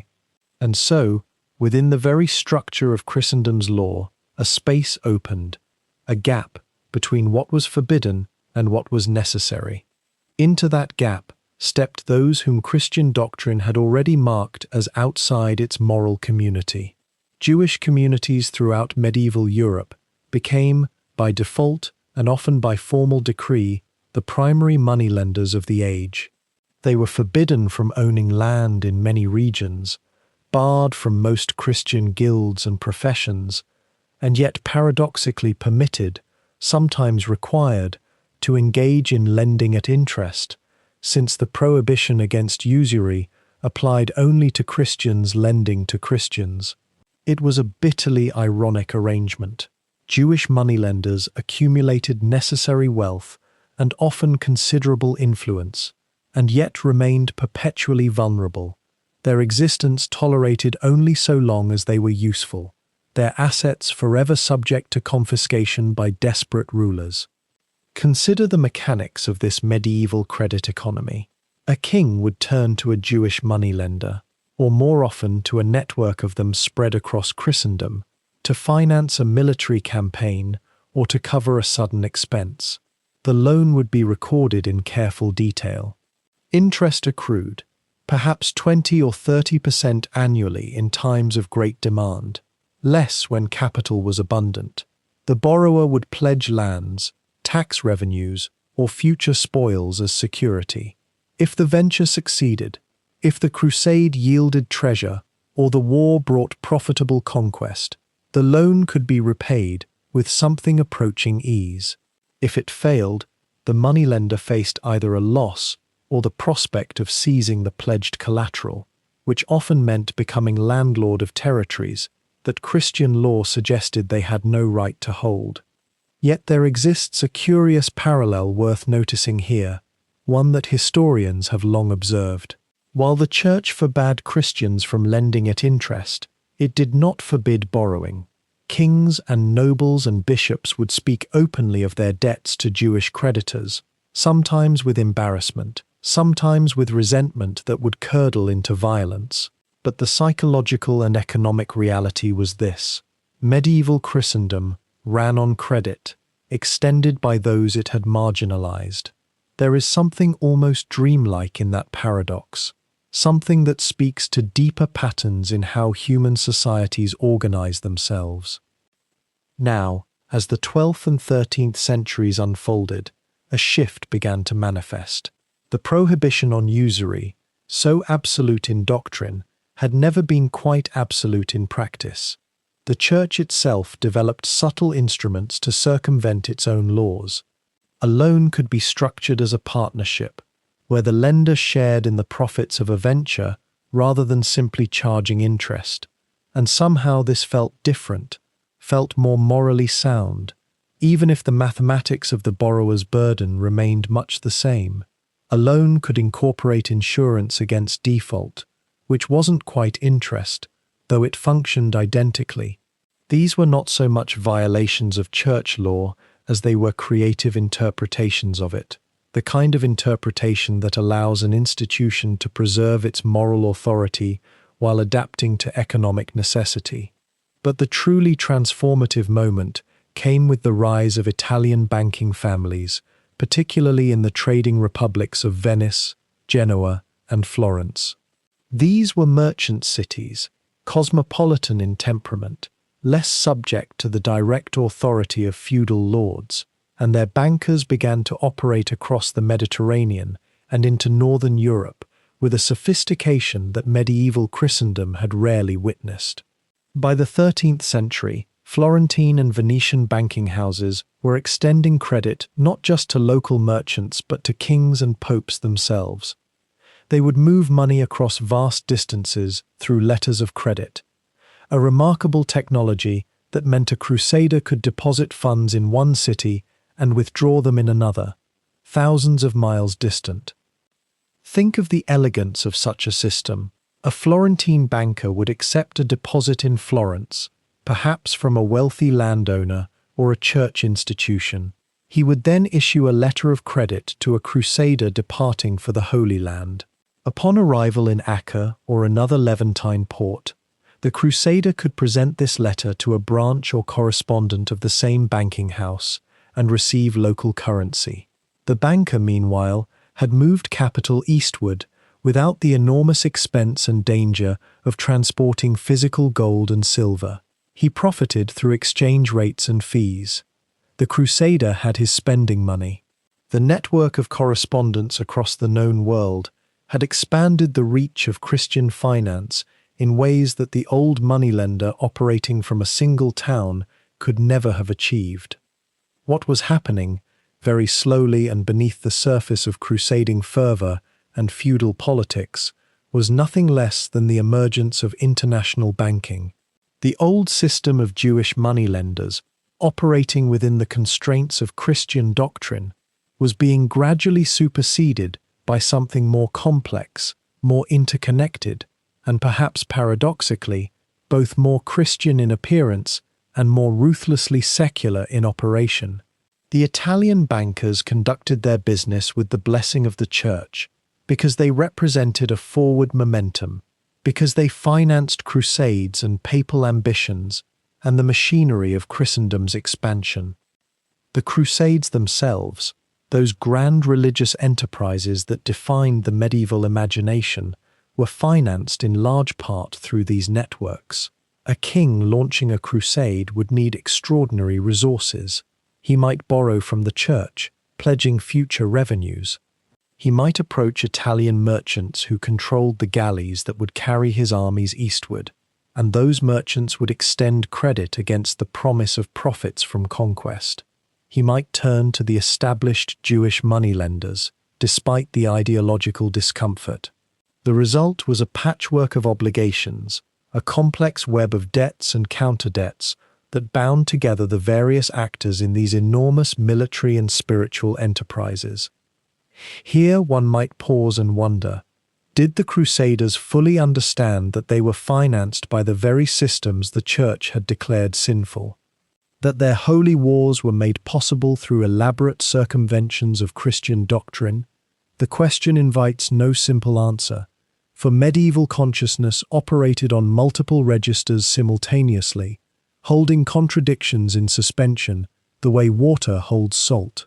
The Crusades were genuinely pious, undertaken by men who believed themselves to be serving God, and they were financed through borrowed money, accumulated through mechanisms that theology had condemned. Both things were true at once. As the medieval centuries progressed, the old model gradually weakened.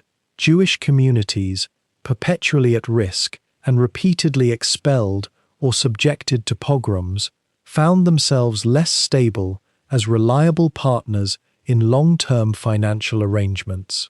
The Italian banking houses, meanwhile, grew more sophisticated, more interconnected, and increasingly monopolistic in their control of large-scale credit. By the time the 14th century arrived, the landscape of European finance had transformed considerably. The Jewish moneylender, once a necessary fixture of medieval economy, was beginning to fade from prominence, not because the need for credit had diminished, but because the institutions supplying credit had evolved beyond the medieval constraints that had created a space for them in the first place. Yet the transition was neither swift nor clean.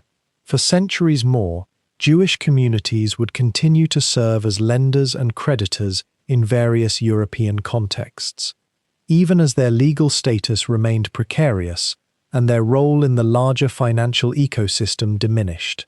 The Iberian Peninsula maintained active communities of Jewish bankers well into the late medieval period. In Eastern Europe and the Ottoman territories, Jewish financial networks would flourish and develop sophisticated credit instruments.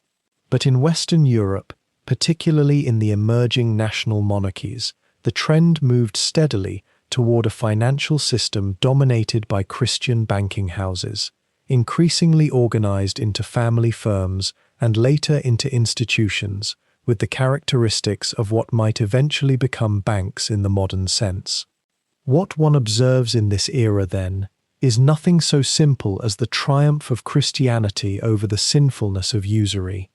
Rather, what one observes is the translation of usury into new forms, new languages, new institutional frameworks that carried the same economic function but wore different theological clothes. The substance remained, the powerful borrowing from the less powerful, or the ambitious borrowing from the conservative, with interest accruing and obligations accumulating.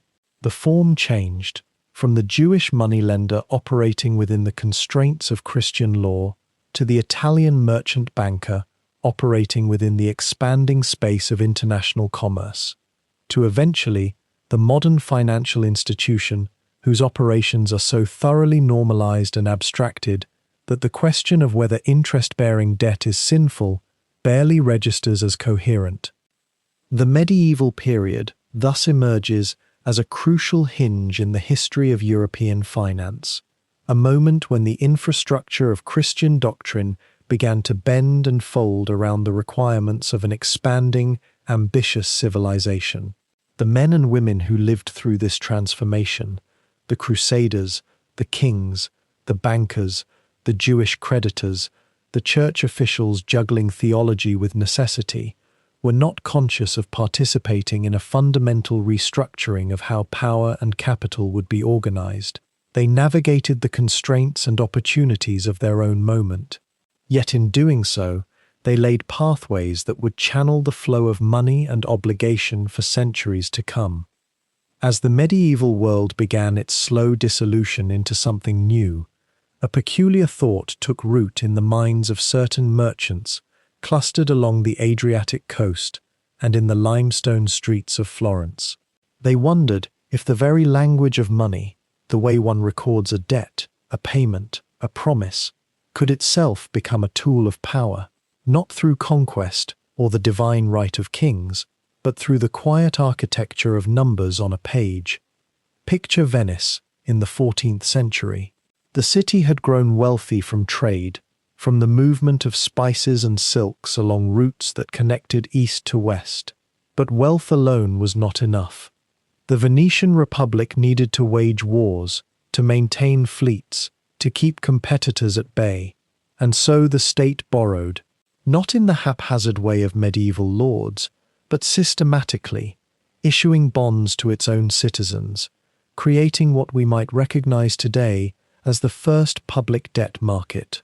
Wealthy merchants bought these bonds, receiving interest payments from the state's revenue.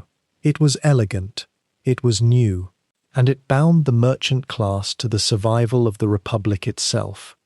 Yet it was in Florence, in the world of the Medici family, that something even more revolutionary began to take shape. The Medici were not kings. They held no royal title, wielded no crown. And yet, through the manipulation of money, through banking, through the extension of credit to princes and popes alike, they became perhaps more powerful than any crowned head in Italy. How did a merchant family, no more ancient than a dynasty of 3 generations, come to command the fate of a city, to shape the politics of Rome itself? The answer lies in a remarkable innovation that emerged from the workshops and counting houses of Italian merchants. They called it the method of double-entry bookkeeping. It seems almost mundane now, almost invisible. When you write down a number, you write it twice, once as a debit, once as a credit. Money given is money received. A loan made is a liability incurred. What this simple rule accomplished was nothing short of revolutionary.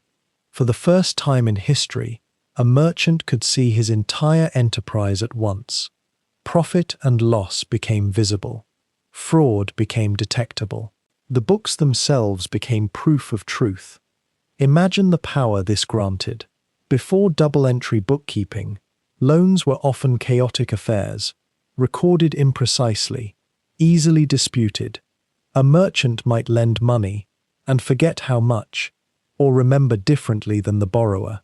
Trust was everything, and trust was fragile. But with this new system, every transaction was balanced, every number accounted for. The ledger became an oracle. It spoke truth. And in the Renaissance, as in all times, those who control the truth control the world. The Medici understood this. They built their empire on a foundation of meticulous record-keeping. Cosimo de' Medici, often called the father of the family's ascendancy, was no warrior king. He was a banker. His weapon was credit. He loaned money to popes and cardinals, to kings and princes. He loaned money to lesser merchants, keeping them indebted and therefore loyal. And he kept his books, extraordinary documents, some of which survive to this day, with such precision that later historians could trace his every transaction, every alliance forged through finance. When you loan someone money, you gain something beyond the promise of repayment. You gain leverage. You gain the ability to advise, to influence, to shape decisions. The Medici understood this intuitively. They became the financial advisors to power itself. When a papal cardinal needed funds to construct a basilica, he came to the Medici. When a king needed to pay for a war, he came to the Medici. And with each loan came invisible threads of obligation, networks of gratitude and necessity that stretched across Italy and beyond. This is what we might call financial statecraft. It was not new in principle. States had borrowed money before, but it was new in scale and sophistication. The Medici banks spread across Europe. They had branches in London, in Bruges, in Rome. They could move money across distances through letters of credit, early versions of what we now call banking transfers. They could coordinate loans, could pool capital, could do things that individual merchants or even states alone could never manage. What made this possible was, again, the ledger. Double-entry bookkeeping allowed multiple branches of the Medici Bank to operate as parts of a single whole.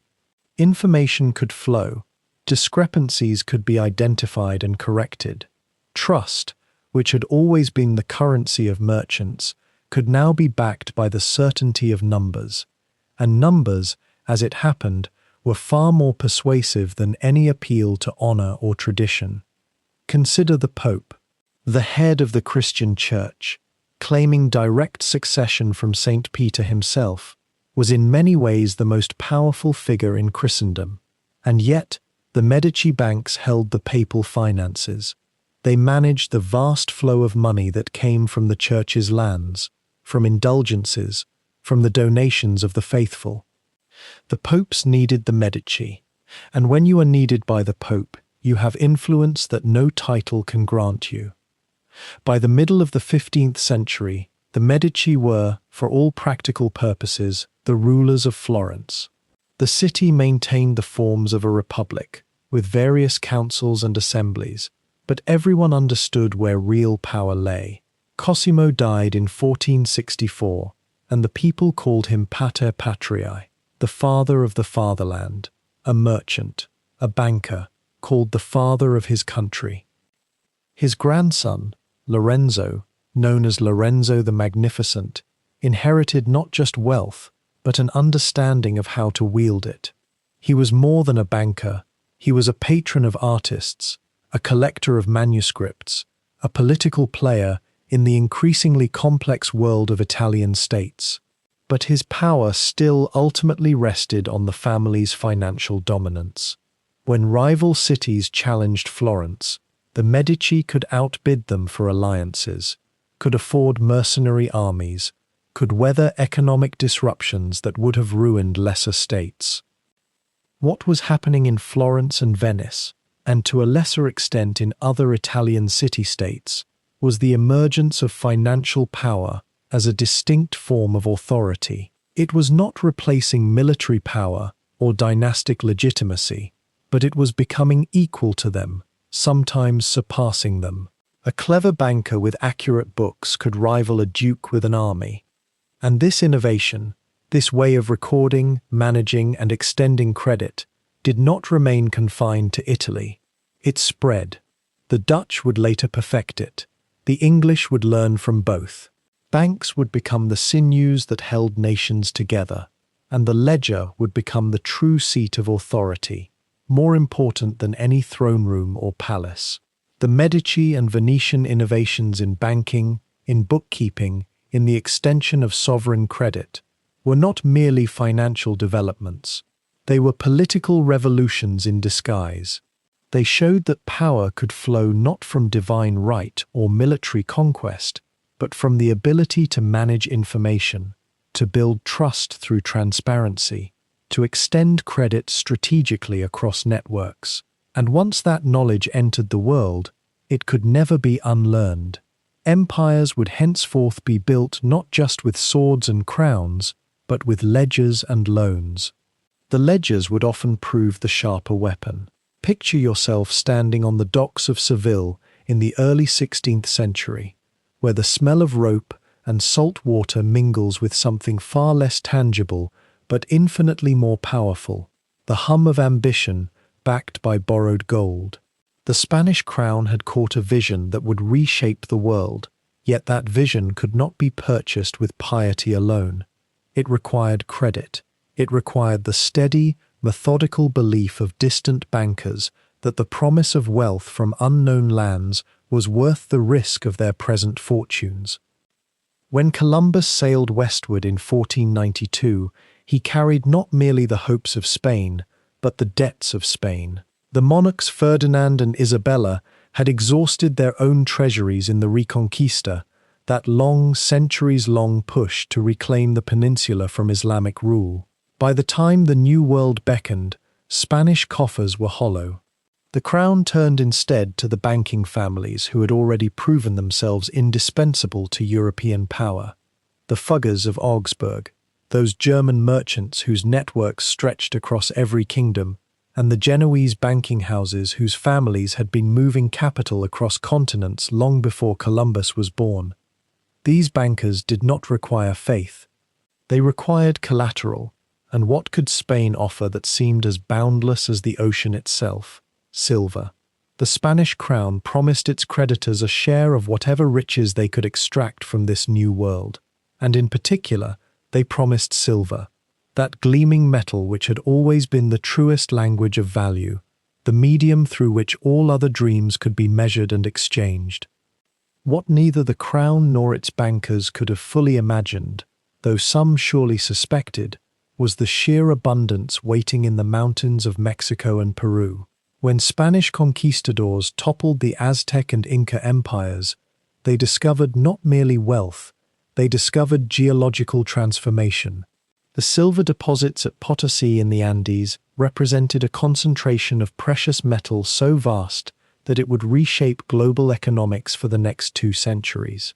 Imagine, if you can, the moment when Spanish metallurgists first processed those ores and beheld the quantity. The silver seemed infinite. And yet, from the very first moment that silver began to flow northward across the Atlantic, it was claimed before it even arrived. The Fuggers and the Genoese had already calculated their share. The Spanish crown borrowed against future shipments. It borrowed against anticipated yields. It borrowed to finance the very infrastructure needed to extract more silver, creating a peculiar cycle where debt itself became the engine of extraction, and extraction became the only possible way to service the debt. Consider the economics of this moment. Spain was not simply a kingdom anymore. It was becoming a financial instrument, a massive sovereign borrower whose creditworthiness rested entirely on the assumption that the silver would never stop flowing. Each shipment that arrived in Seville was almost immediately spoken for. Portions went to the Fuggers to pay previous loans. Portions went to the Genoese merchant bankers. Portions were diverted to finance military campaigns in Europe, because Spain, flush with the psychological certainty of endless wealth, began to imagine itself as the arbiter of continental affairs. The Spanish crown under Charles V and Philip II fought endless wars, in Italy, in the Low Countries, in the Mediterranean against the Ottoman Empire, each one financed by borrowing against the next year's silver shipments, the year after that, the year after that. What unfolds here, in the quiet mathematics of ledgers and promissory notes, is one of history's most compelling tragedies. An empire financing its own overextension. The Fuggers, shrewd men that they were, understood something fundamental. They did not truly care whether Spain won its wars or lost them. They cared that Spain remained indebted. As long as the silver flowed and the crown needed credit to pay its armies and maintain its authority, the bankers occupied a position of almost unchallengeable influence. They were not servants of the crown, they were its creditors, and creditors, as all history eventually teaches, exercise a quieter but more durable power than kings. The system held together for decades with an almost dreamlike coherence. The silver from the Americas fueled Spanish military dominance.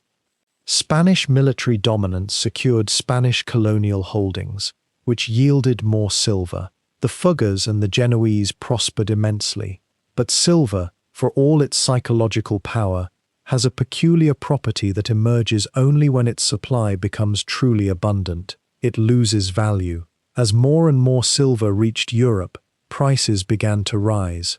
The phenomenon, which historians would later call the price revolution, was one of history's first demonstrations of what would come to be understood as inflation, the understanding that simply printing more money, or in this case mining more precious metal, does not create more actual wealth.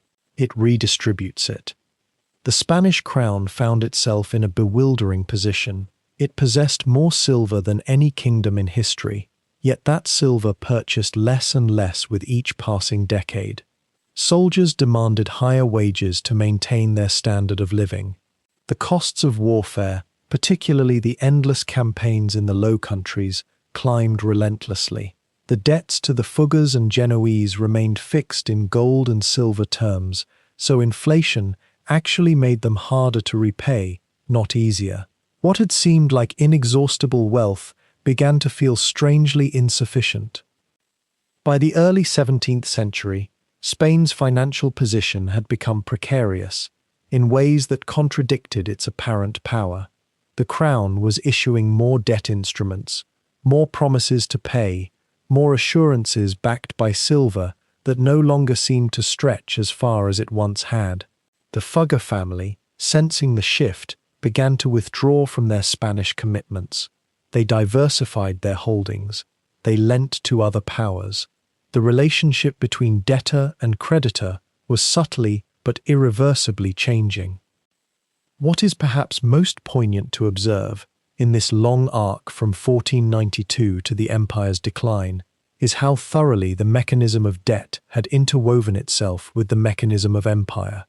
Spain could not stop borrowing because it had structured its entire military, administrative, and political system around the assumption of continuous credit.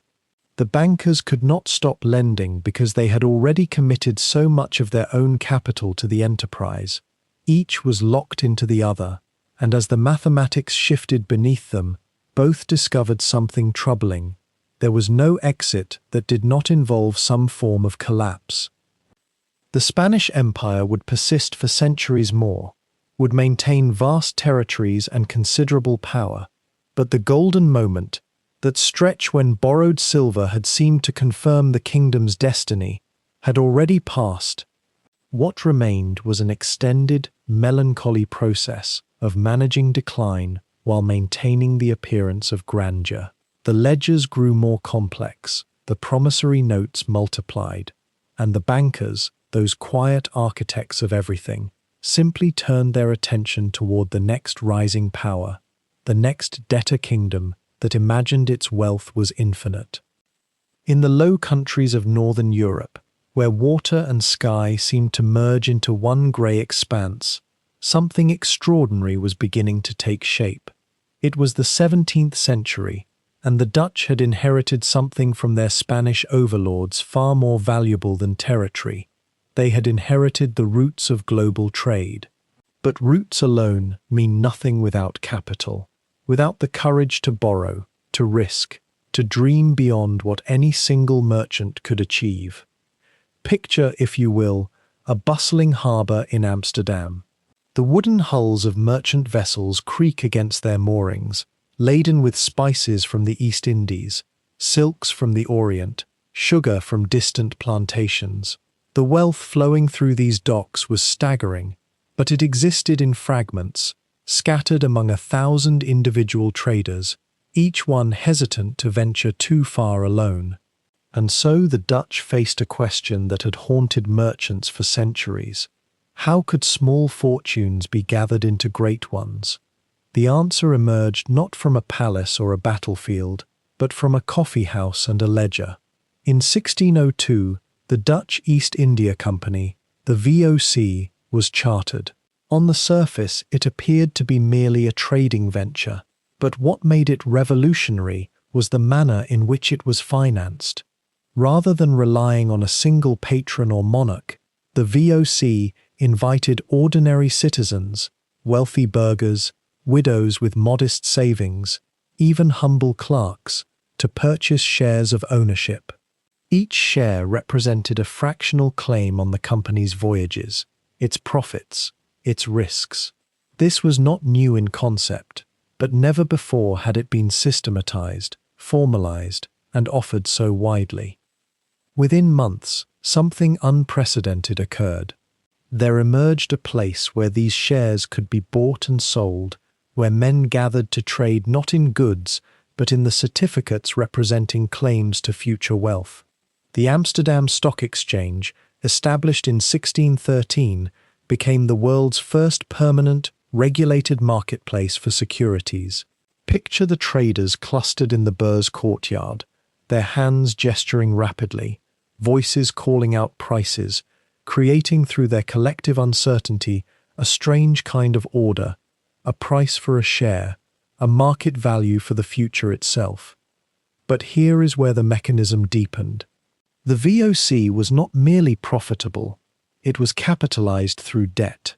The company borrowed heavily, issuing bonds to finance its expeditions, its warehouses, its armies of sailors and soldiers guarding distant outposts. These bonds, too, could be traded.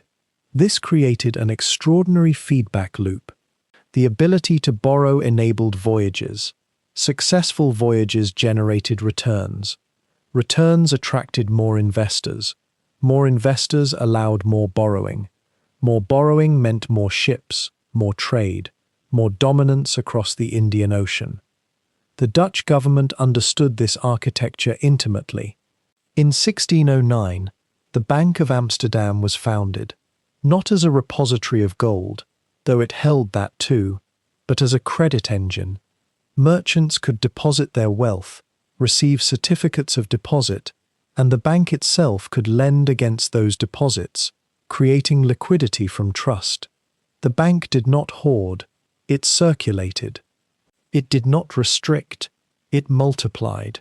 When a merchant needed capital quickly for a voyage or a cargo purchase, the bank could extend credit. The merchant would pay interest, not exorbitant, but steady, and the bank would accumulate profits. Over decades, this quiet institution became more powerful than armies. Through it, the Dutch could finance far more trade than their physical treasure alone would have permitted. The genius of it was almost invisible.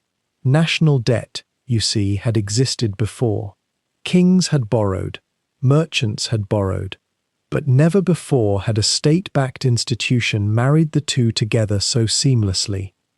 The Dutch government itself issued debt instruments, anticipating future tax revenues. These government bonds were purchased by the bank, by investors, by merchant syndicates. As the state borrowed to finance wars and infrastructure, that money flowed into the pockets of traders and investors. The investors grew wealthier. They paid more taxes. The government's future revenues became more certain. More borrowing became possible. By the mid-17th century, the Dutch were lending to other nations. When England needed money, Dutch bankers provided it. When Sweden sought capital, Dutch credit appeared. The Dutch themselves were not military conquerors in the grand tradition of Rome or Spain. They did not impose emperors or march legions across continents. Instead, they conquered through credit. When a foreign merchant wanted to trade in Asian waters, he needed capital. The cheapest, most reliable source of that capital was Amsterdam. When a foreign king needed to equip an army, the Dutch offered loans. Repayment, naturally, had to come from somewhere, from trade, from taxation, from the very economies the Dutch were now quietly financing and subtly controlling. The national debt of the Dutch Republic reached extraordinary levels, yet paradoxically, this made them stronger, not weaker. Why? Because that debt was held domestically. The government owed money not to foreign lords, but to its own citizens and institutions. When you owe money to your own people, you strengthen their investment in your survival. Every widow holding a government bond wanted the Republic to endure, to prosper, to generate the revenue necessary to pay her interest. Debt became a form of internal cohesion. Consider for a moment what had changed. In ancient Mesopotamia, debt had bound individuals to labor. In Rome, debt had created chains between citizen and creditor. In medieval Europe, Debt had concentrated power in the hands of a few great banking families, but in the Dutch Golden Age, debt had become democratized. Thousands of ordinary people held fragments of imperial power through their shares and bonds. The state that commanded the most sophisticated debt architecture did not conquer through the sword alone. It conquered through opportunity. Young men did not merely enlist in the army, they invested in the company. Families did not merely fear royal power, they profited from it. The reach of this system extended into every corner of Dutch commercial life. The herring fishery, once a local enterprise, expanded into an industrial scale through debt financing. Tulips, those strange and beautiful flowers that became objects of obsessive desire, generated enormous wealth when backed by credit and speculation. Even the great painters, Rembrandt, Vermeer, worked in a society where wealth, generated through these financial mechanisms, flowed into the purchase of art, the commissioning of portraits, the decoration of merchant houses. And yet, beneath all this brilliance lay something fragile. The entire system depended on confidence. If investors lost faith in the VOC, if they ceased to believe that dividends would flow, the price of shares would collapse. If creditors lost faith in the Dutch government's ability to repay, the cost of borrowing would soar. If the Bank of Amsterdam faltered, the whole delicate machinery might seize. History does not record this as a catastrophe during the Golden Age, but the memory of it, the awareness that such a catastrophe could occur, gave Dutch policymakers extraordinary motivation to maintain their credit rating, to preserve their reputation as borrowers who honored their obligations. In this way, the Dutch had created something that lasted longer than empires built on conquest alone. The VOC endured for nearly 2 centuries. The Dutch Republic maintained its independence and prosperity for generations, not through military might, though they had that, not through vast territories, though they accumulated possessions, but through the patient, systematic, almost invisible accumulation of credit. They had learned that the future could be mortgaged in exchange for present power, and that if you managed that mortgage carefully, if you paid your interest promptly and kept investors believing in tomorrow, you could project your will across oceans and centuries with a pen, a ledger, and a promise to repay. As the 17th century drew toward its close, a peculiar transformation was taking root in an island nation that would, within a few centuries, circle the entire globe with the threads of its financial machinery. England had been through its tumultuous century of civil war and religious upheaval, and by the 1690s it emerged into a strange new world, where the power to wage wars and build empires would no longer rest primarily with armies in fields, but with gentlemen sitting in counting houses, calculating interest on borrowed sums. The founding of the Bank of England in 1694 is often told as a story of monetary genius, a moment when clever financiers solved the puzzle of national credit. But listen beneath that familiar account, and you hear something quieter, something more fundamental shifting in how empires would be built from that moment onward. King William III needed money. He needed it urgently, for wars with France, for the maintenance of his claim to the throne, for the slow work of consolidating power. The problem was familiar. The royal treasury was empty. The solution, however, was beautifully new. A group of London merchants and financiers, led by a man named William Paterson, proposed something radical. They would loan the crown money, a substantial sum, some £1,200,000, an enormous figure for the era, in exchange for the right to establish a bank. This bank would not merely be a vault for keeping gold and silver, though it would do that too. Instead, it would be something far more powerful, an institution that could create credit, that could issue notes backed by the promise of the crown itself, and that could thereby multiply the nation's effective wealth many times over. The crown would repay its debt through taxation, but more importantly, it would do so slowly, over many years, secured by the revenues of the nation. Think for a moment about what this arrangement truly meant. For the first time in English history, and this was genuinely novel, the state's debt became a permanent fixture, almost like the cornerstone of a building rather than a temporary load of stones. The debt itself became an asset. Investors who held Bank of England notes and later government bonds owned a claim on the future productivity of the nation. And as that future seemed ever more promising, as England's military grew stronger and its trade expanded, that debt became more and more valuable. Lenders were eager to hold it. The Crown could borrow at lower rates. The bank grew fat on the fees and returns it earned. Within a few decades, this system had transformed England's military capacity. Where other European powers, France for instance, had exhausted themselves trying to finance wars through immediate taxation or the sale of offices, England could draw on the credit market. It could borrow, and the debt would be repaid by future generations. This sounds cynical when stated so plainly, but it was also a form of genius. By distributing the burden of war across time, England could project power in the present far beyond what its immediate resources would allow. And what is an empire, fundamentally, but the ability to project power across space and hold it there, often for centuries? The Bank of England provided the financial skeleton upon which the British Empire would build its dominion. But the bank was not alone in this story. Roughly contemporaneous with the bank's founding was the transformation of a curious commercial enterprise into something far more consequential. The East India Company, which had been chartered some 90 years earlier as a trading venture, was evolving into a military and administrative force. By the early 18th century, it was clear that the company would not merely trade in spices and cloth and tea, it would conquer territory, govern populations, and extract wealth on a scale that rivaled the ambitions of nations.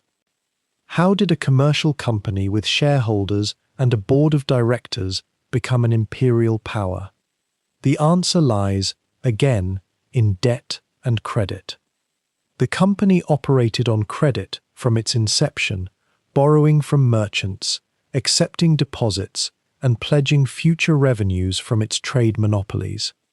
As it conquered territory, first in India, then elsewhere, it could pledge the revenues of those territories as collateral for new loans. It could wage wars on borrowed money, secure in the knowledge that the territories it conquered would generate the wealth needed to repay those debts. Consider the mechanics of this expansion. The company would identify a region with valuable goods or strategic position. It would raise money through bonds or through loans from merchants and from the Bank of England itself. With that capital, it would build fortifications, maintain garrisons, and support diplomatic missions. As it extended its control, it would establish systems of taxation and trade monopoly. The revenues generated would flow back to London, enriching shareholders and providing collateral for the next round of borrowing. This created a peculiar feedback loop. The more territory the company controlled, the more debt it could prudently take on. The more debt it took on, the more territory it could conquer. And the more territory it conquered, the more wealth flowed back to London, making the company's debt ever more secure and valuable to those who held it. Investors who had loaned money to the East India Company could rest assured that their loans were backed not merely by the promise of trade profits, but by the actual administrative control of entire subcontinent regions and their populations. The human toll of this system was staggering, though it is easy to lose sight of that when one speaks in the calm language of finance and economics. Each loan that funded an East India Company garrison or expedition represented the potential suffering of thousands of people in India, their independence mortgaged to English shareholders seeking return on their investment. Yet from the perspective of the financiers and merchants of London, it appeared almost natural, almost inevitable. The money flowed, the returns were steady, the risk was manageable. Government bonds grew more secure as the company's territorial holdings expanded. The Bank of England became more powerful as it managed more and more of this financial architecture. And England itself grew wealthier and more powerful in the world, not primarily through the genius of its statesmen or the valor of its soldiers, but through a machinery of credit that allowed it to wage expensive wars and maintain expensive colonies, and to gradually make those colonies pay for themselves. Here, then, was the great insight that the British Empire refined to an art. An empire could be built on other people's money, so long as the empire itself generated enough wealth to service the debt and to reassure those lending the money that their risk was worthwhile. The Bank of England provided the central mechanism through which this trick could be accomplished at national scale. The East India Company provided the proof of concept, demonstrating that vast territories could be governed for profit and that the profits could flow reliably back across the ocean to enrich the financial classes of the mother country. By the mid-18th century, Britain was not merely a European power with colonies scattered across the globe. It was a financialized imperial system, with the Bank of England at its heart, pumping credit through the veins of the state and the great trading companies, allowing England to borrow its way to dominion over lands it had never even seen. Across the Atlantic, in the 13 scattered colonies of North America, a peculiar debt was forming in the 1770s, not in ledgers or temples, but in the hearts and pockets of ordinary people who had decided they could no longer pay tribute to a distant crown. The American Revolution, when it came, was fought not merely with muskets and idealism, but with promissory notes and borrowed faith. A nation was about to learn what empires had known for millennia, that you cannot build a country without first borrowing its future. When the Continental Congress gathered to wage war against Britain, they possessed almost no treasury, no credit, no way to pay soldiers or buy provisions. What they held instead was a desperate idea and a willingness to promise repayment to anyone who would listen. Thomas Jefferson, Benjamin Franklin, and John Adams fanned out across Europe, to France especially, but also to the Netherlands and Spain, seeking loans that would keep the revolution alive. These were not formal bonds or carefully structured instruments like those the Dutch or Venetians had developed. They were acts of faith, written agreements that a ragged army of colonists would someday become a nation wealthy enough to repay what it borrowed. France, locked in its own rivalry with Britain, saw an opportunity. The French crown loaned millions to the American cause, a decision that would ultimately contribute to the financial crisis that toppled French monarchy itself just 16 years later. The irony sleeps quietly in history. Empires lent to revolution because the mathematics of power and competition left them no choice. They could not refuse to bet on the future they might create by doing so. When the Revolutionary War ended in 1783, the new United States inherited not victory alone, but something far more daunting, a staggering war debt.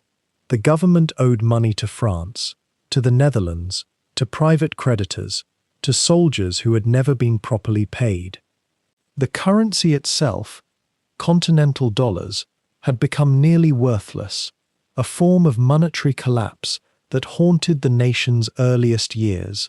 The Confederation government, operating under the Articles of Confederation, lacked the power to levy taxes or enforce a unified financial system.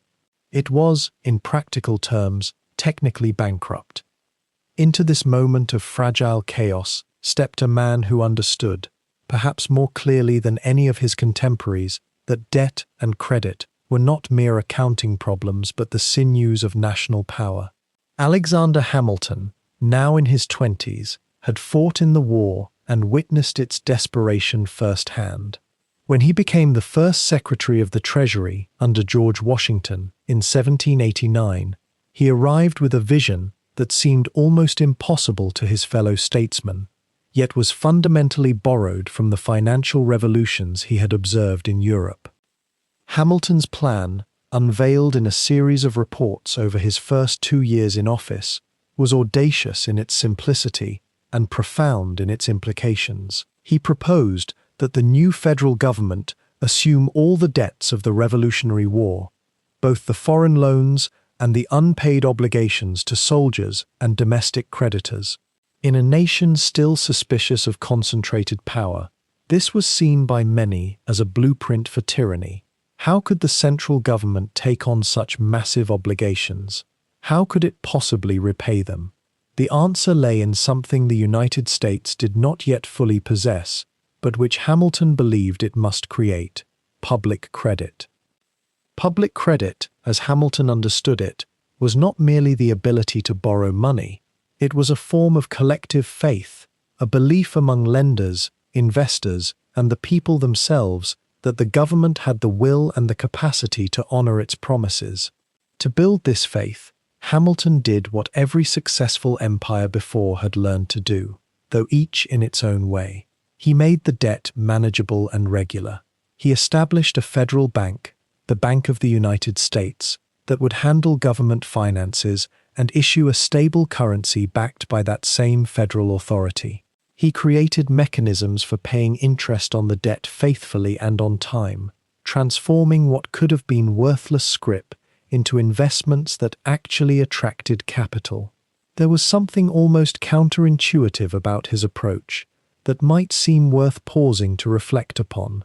Rather than attempting to erase the debt or treat it as a shameful burden to be hidden, Hamilton elevated it. He made the debt public, visible, and reliable. He essentially told potential creditors and foreign governments, "This nation will not disappear into bankruptcy like the Confederation before it. This nation will pay you. And if you believe that, if you stake your money on that promise, you will grow richer as the nation grows richer." The debt, in other words, became the mechanism by which credit was created. This required a second controversial act, one that involved what historians now recognize as a political bargain struck at a dinner table in New York. Thomas Jefferson and James Madison, who opposed Hamilton's assumption of state debts as an unconstitutional power grab, eventually agreed to support his plan in exchange for locating the new national capital on the Potomac River in the South. The compromise satisfied regional tensions just long enough for the financial system to take root. Whether you view this as pragmatic statesmanship or moral compromise depends perhaps on where you stand, but the result was undeniable. The machinery of American public credit began to turn. What emerged over the following decade was something genuinely novel. The United States government borrowed money by issuing bonds, long-term obligations that paid modest interest to investors. These bonds could be bought and sold, traded in emerging financial markets, held by wealthy merchants, foreign governments, or even ordinary citizens. As the nation's reputation for repaying its debts grew, so too did the demand for these bonds. Money flowed in from Europe, from the Caribbean, from anywhere that investors believed the young republic would endure and prosper. This influx of capital, this faith crystallized into currency, allowed the federal government to do things that would otherwise have been impossible. It paid soldiers the wages they were owed. It funded the building of roads and canals. It financed the expansion of the military. It purchased the Louisiana Territory from France in 1803, doubling the nation's size in a single transaction. And all of this was accomplished by a government that, by traditional measures, should not have had the resources to accomplish anything at all. The irony that deepens with reflection is this: the United States began as a nation that had rejected the debt-laden monarchy of Britain, yet it could only succeed by embracing the very financial mechanisms, public debt, central banking, credit networks, that European imperial powers had long relied upon. Hamilton had essentially transplanted the financial technology of the Old World empires into the soil of the New World Republic. The founders had declared that all men are created equal and endowed with inalienable rights. Yet the economic system that protected and enabled those rights was built on the same foundation of borrowed money and calculated interest that had financed the pyramids, the Silk Road, the Venetian republics, and the empires they were leaving behind.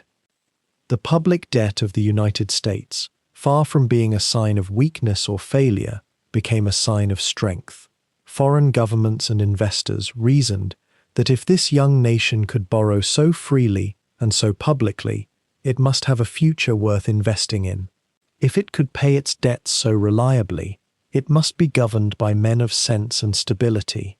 The debt, paradoxically, became the most powerful advertisement of American creditworthiness.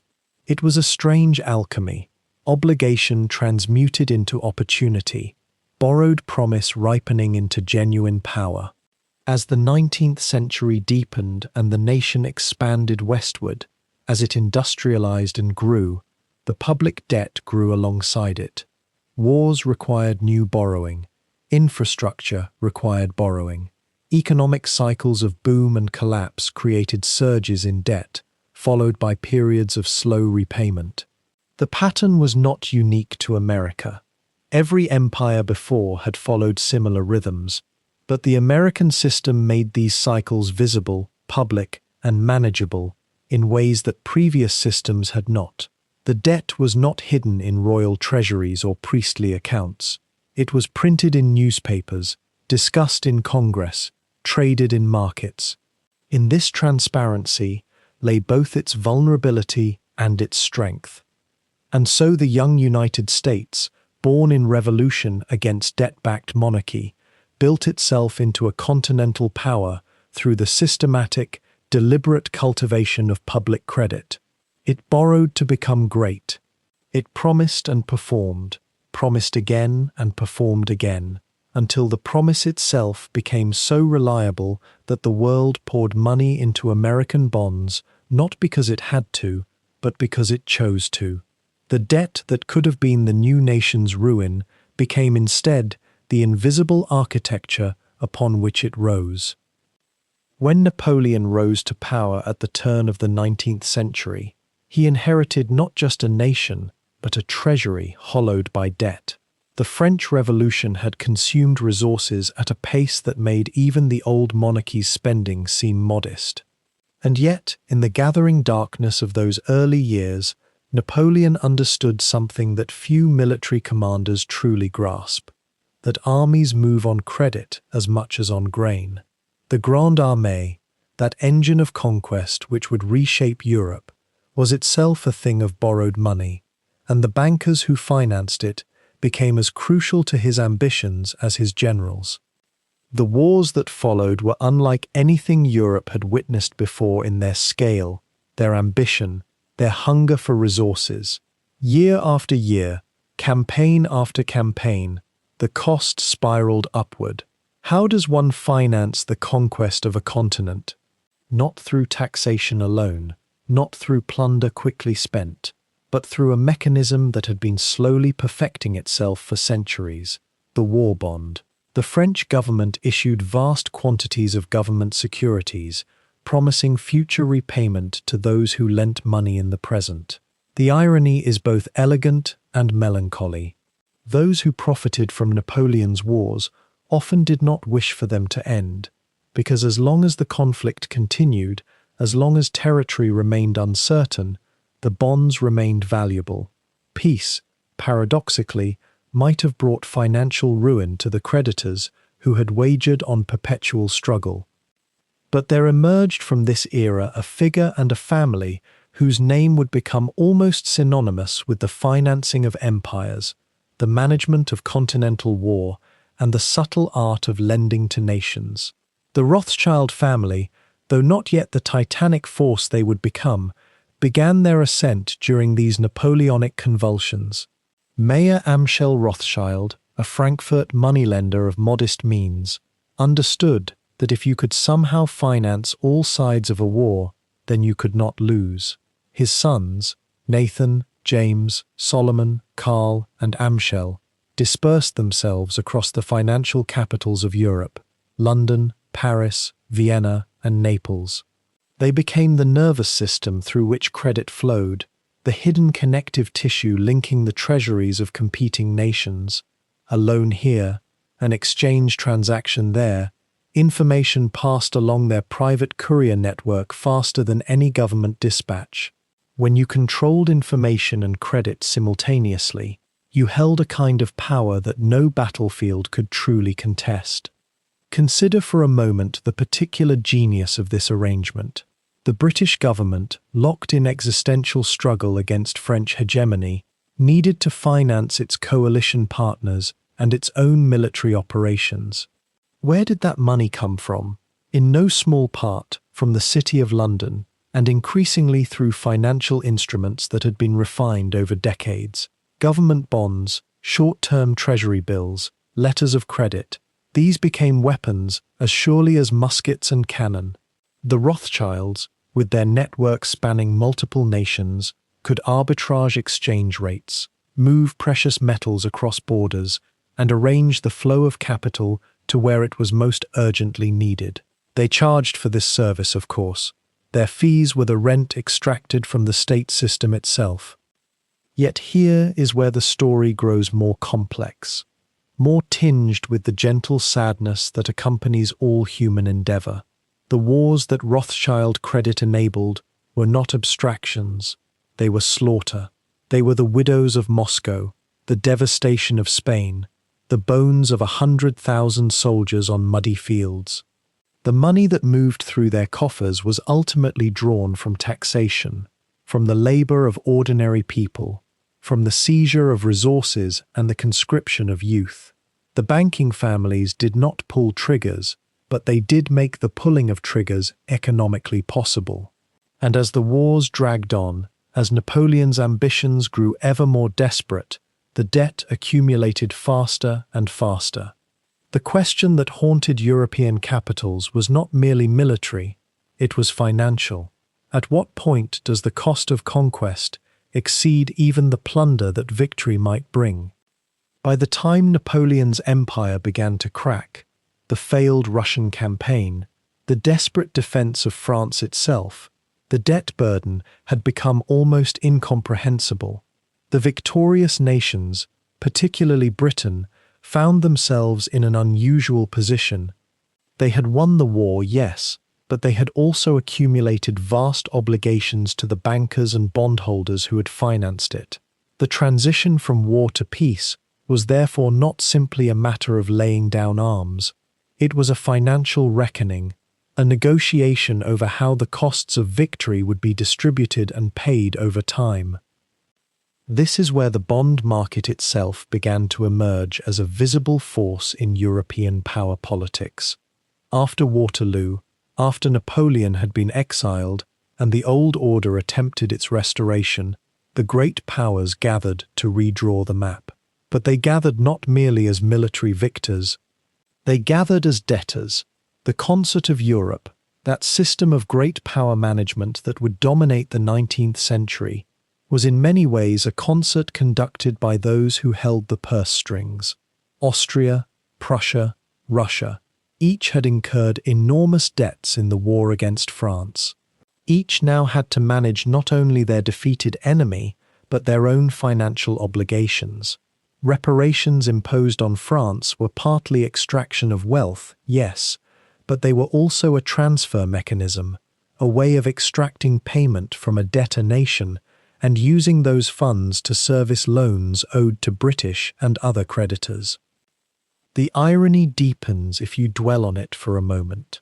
Napoleon had conquered the European continent through military and logistical brilliance, but he could not conquer the financial networks that had emerged in London and across the banking centres of the continent.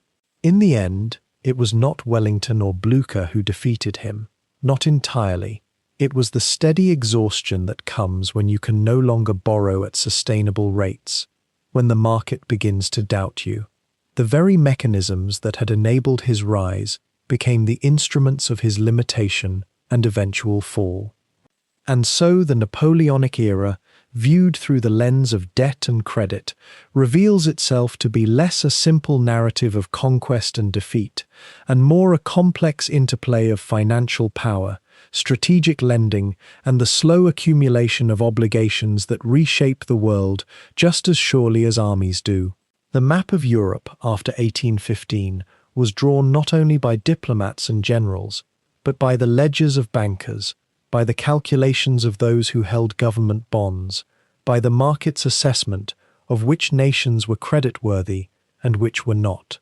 The 19th century would unfold as a consequence of these financial realities as much as any other factor, and the families like the Rothschilds, who understood how to navigate this world, would shape history in ways that became increasingly invisible precisely because they were so thoroughly woven into the fabric of how power itself operated.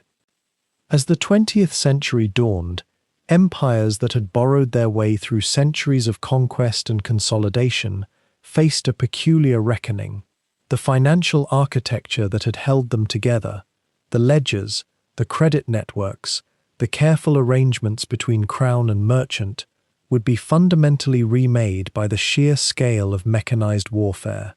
The First World War was, in many ways, the first truly debt-financed global conflict, a catastrophe so expensive that it could not be paid for from treasuries or the spoils of conquest.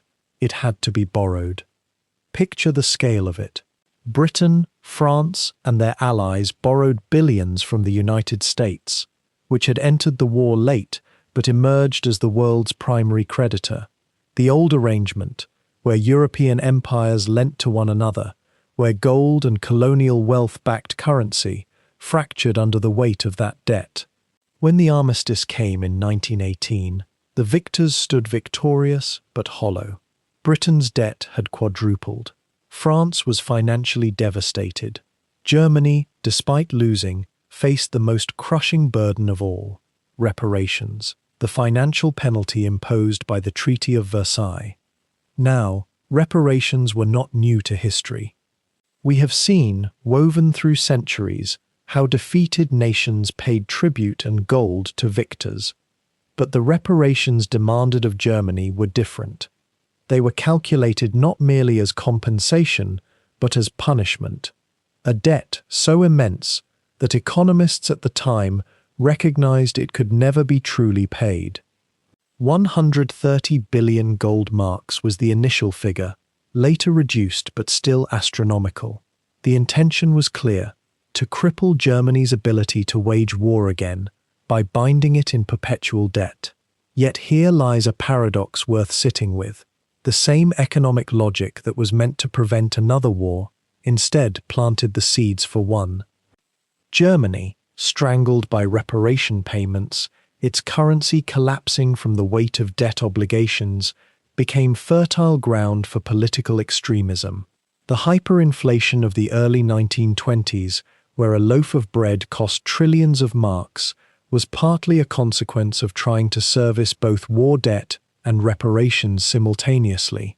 Picture ordinary citizens watching their life savings evaporate, watching the promises of government become worthless overnight. This was debt's shadow side, not merely a tool of empire, but a force that could unmake the social contract itself. Yet even as Germany spiraled, there was an intricate dance of borrowing happening across the Atlantic. American banks lent to Germany to help it pay reparations to Britain and France, who used those payments to repay their wartime debts to America. It was a strange carousel, a flow of gold and promises that kept moving only because the music played continuously. When the American stock market crashed in 1929, the music stopped. The loans dried up. Germany could not pay reparations. Britain and France could not repay America. The entire system, revealed to depend on eternal growth and confidence, collapsed into depression. By the 1930s, empires faced a deeper truth. The old model of imperial finance was dying. The British Empire, once commanding a quarter of the world's wealth and territory, was now constrained by debt and a declining productive base. The French Empire was similarly weakened. Japan and Germany denied the imperial spoils that had enriched Britain and Holland in previous centuries, grew desperate and aggressive. They sought to build new empires through conquest rather than credit, but even that was financed through debt. Bonds sold to their own populations, promises to pay from future conquered lands and resources. The Second World War was, if anything, even more expensive than the First, and financed almost entirely through credit and printing money. The United States, again entering late, again emerged as creditor to the world. By 1945, the financial hierarchy of nations had been completely inverted. Britain, which had dominated global finance for over a century, now owed the United States staggering sums. The British Empire itself was beginning its long sunset, not because of military defeat, but because of financial exhaustion. What use was empire when the cost of maintaining it exceeded what it returned? It was in this moment of near-total financial collapse that a remarkable institution was conceived. At Bretton Woods, New Hampshire, in 1944, with the war still raging but victory in sight, Allied economists and politicians gathered to design a new global financial order. The Bretton Woods system, as it came to be known, was an attempt to learn from the failures that had begotten depression and war. It established fixed exchange rates, with the American dollar at the center, backed by gold. It created institutions, the International Monetary Fund and the World Bank, to manage global credit and stabilize currencies. In essence, Bretton Woods was a debt agreement written large. It recognized that nations needed credit to rebuild, that the old imperial model was finished, but that some new ordering principle was required. The United States, as the only major power with intact industry and wealth, would extend credit through these institutions. Other nations, devastated and indebted, would rebuild by borrowing. The British Empire, formally beginning its dissolution, found itself replaced by American financial hegemony. A different empire, less territorial perhaps, but no less based on the power to extend or withhold credit. This shift was momentous, though it unfolded gradually and somewhat invisibly. The great empires of the previous centuries, Britain, France, Holland, Spain, had ruled through military might and territorial control. The new superpower would rule through currency, through credit, through control of the mechanisms of global finance. When a nation needed to borrow, it would borrow in dollars. When it needed financing for development, it would come to institutions controlled by the United States. Empire had not ended. It had merely transformed into something more subtle and, in its way, more durable. The Cold War, which emerged as Soviet and American spheres hardened across the globe, was partly a competition for territorial and ideological dominance, but it was also a financial struggle. The Soviet Union attempted to build a sphere of influence through state loans and barter arrangements. The United States extended credit and military aid through NATO and bilateral agreements. Both systems relied on debt, on future promises, on the notion that ideology was worth borrowing for. And yet, in the background of all this geopolitical theater, a deeper transformation was occurring. With the Bretton Woods system in place, debt became not a tool of individual empires alone, but the binding mechanism of a global system. Nations owed to the International Monetary Fund. The IMF owed its legitimacy to the United States. The United States owed vast sums domestically and internationally. The world had become, quite literally, a web of interconnected debts, with the United States at the center, the ultimate creditor and the ultimate debtor. Consider how strange this is. In ancient Mesopotamia, a single temple kept ledgers of who owed grain. In medieval Europe, the Medici family financed kings and popes. But in the 20th century, particularly after Bretton Woods, the entire global system became one vast accounting. Every nation's budget was, in a sense, recorded in the same ledger. Currency values reflected not merely gold reserves, but faith in the ability of nations to repay debt.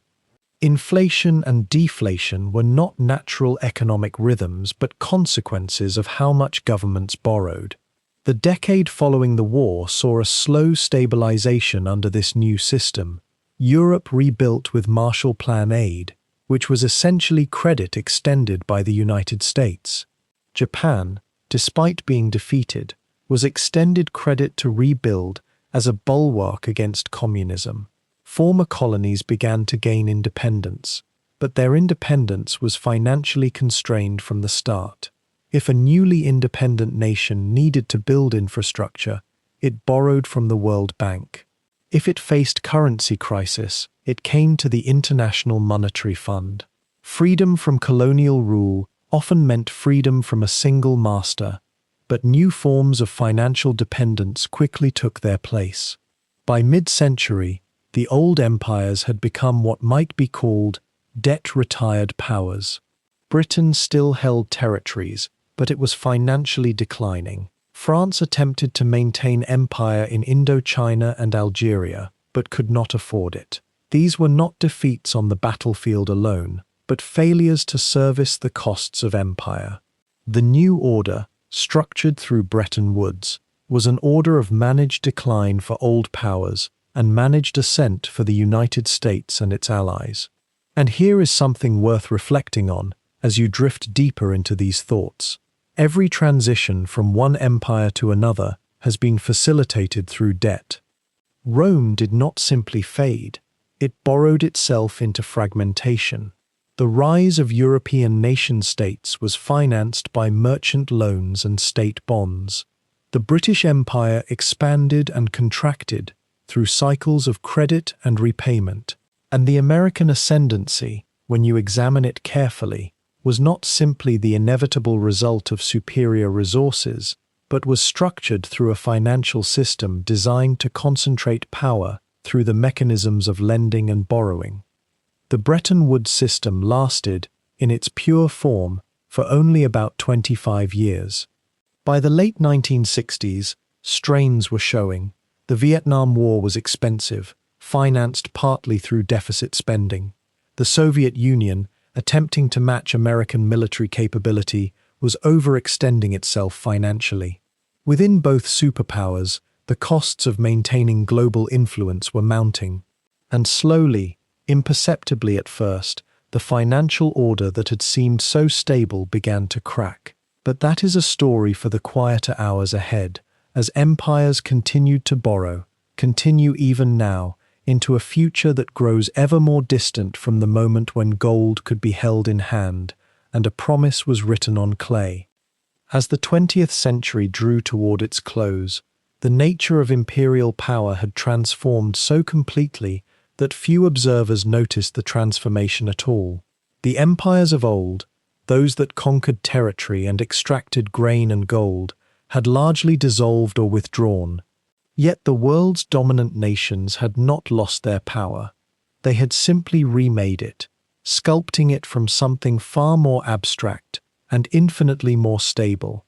The collective faith that their currency held value, that their bonds would be repaid, and that lending to them was the safest bet a nation or investor could make. After the upheaval of 2 world wars and the careful reconstruction of Europe and Japan, the United States emerged not as a territorial empire, but as the steward of a new financial order. At a conference in the small New Hampshire town of Bretton Woods in 1944, the architects of the post-war world had made a deliberate choice. The American dollar would become the world's reserve currency, pegged to gold, and all other currencies would tie themselves to the dollar's stability. This meant that every nation on Earth would need to hold dollars to pay for imports, to maintain their own currency's value, and to manage international trade. The United States, in essence, had been granted a peculiar privilege. It could borrow in its own currency without the same constraints that bound other nations. When America needed money, it simply issued more treasury bonds, and the world, trusting in American stability and military might, bought them. Think for a moment about what that means. A nation's strength was no longer measured primarily by the armies it could field or the territories it controlled, but by whether the world believed it would repay what it owed. The British pound had once held that role, back when Britain ruled the seas and India bowed to the crown. Now it was the dollar's turn, and with it came a kind of empire that required no viceroy, no colonial administrator, no garrison of soldiers in foreign lands. It required only a treasury department, a Federal Reserve, and the quiet understanding that American promises were good as gold, perhaps better, since gold, as economists noted with a certain wry humor, doesn't earn interest. This new world order, as different as it was from what came before, still operated on the same ancient principle: debt as the sinew binding civilization together. When the Soviet Union began its long unraveling in the 1980s, one of the decisive factors was not military defeat, but financial exhaustion. The USSR had borrowed heavily to sustain its military, to prop up satellite states, and to keep its internal economy functioning.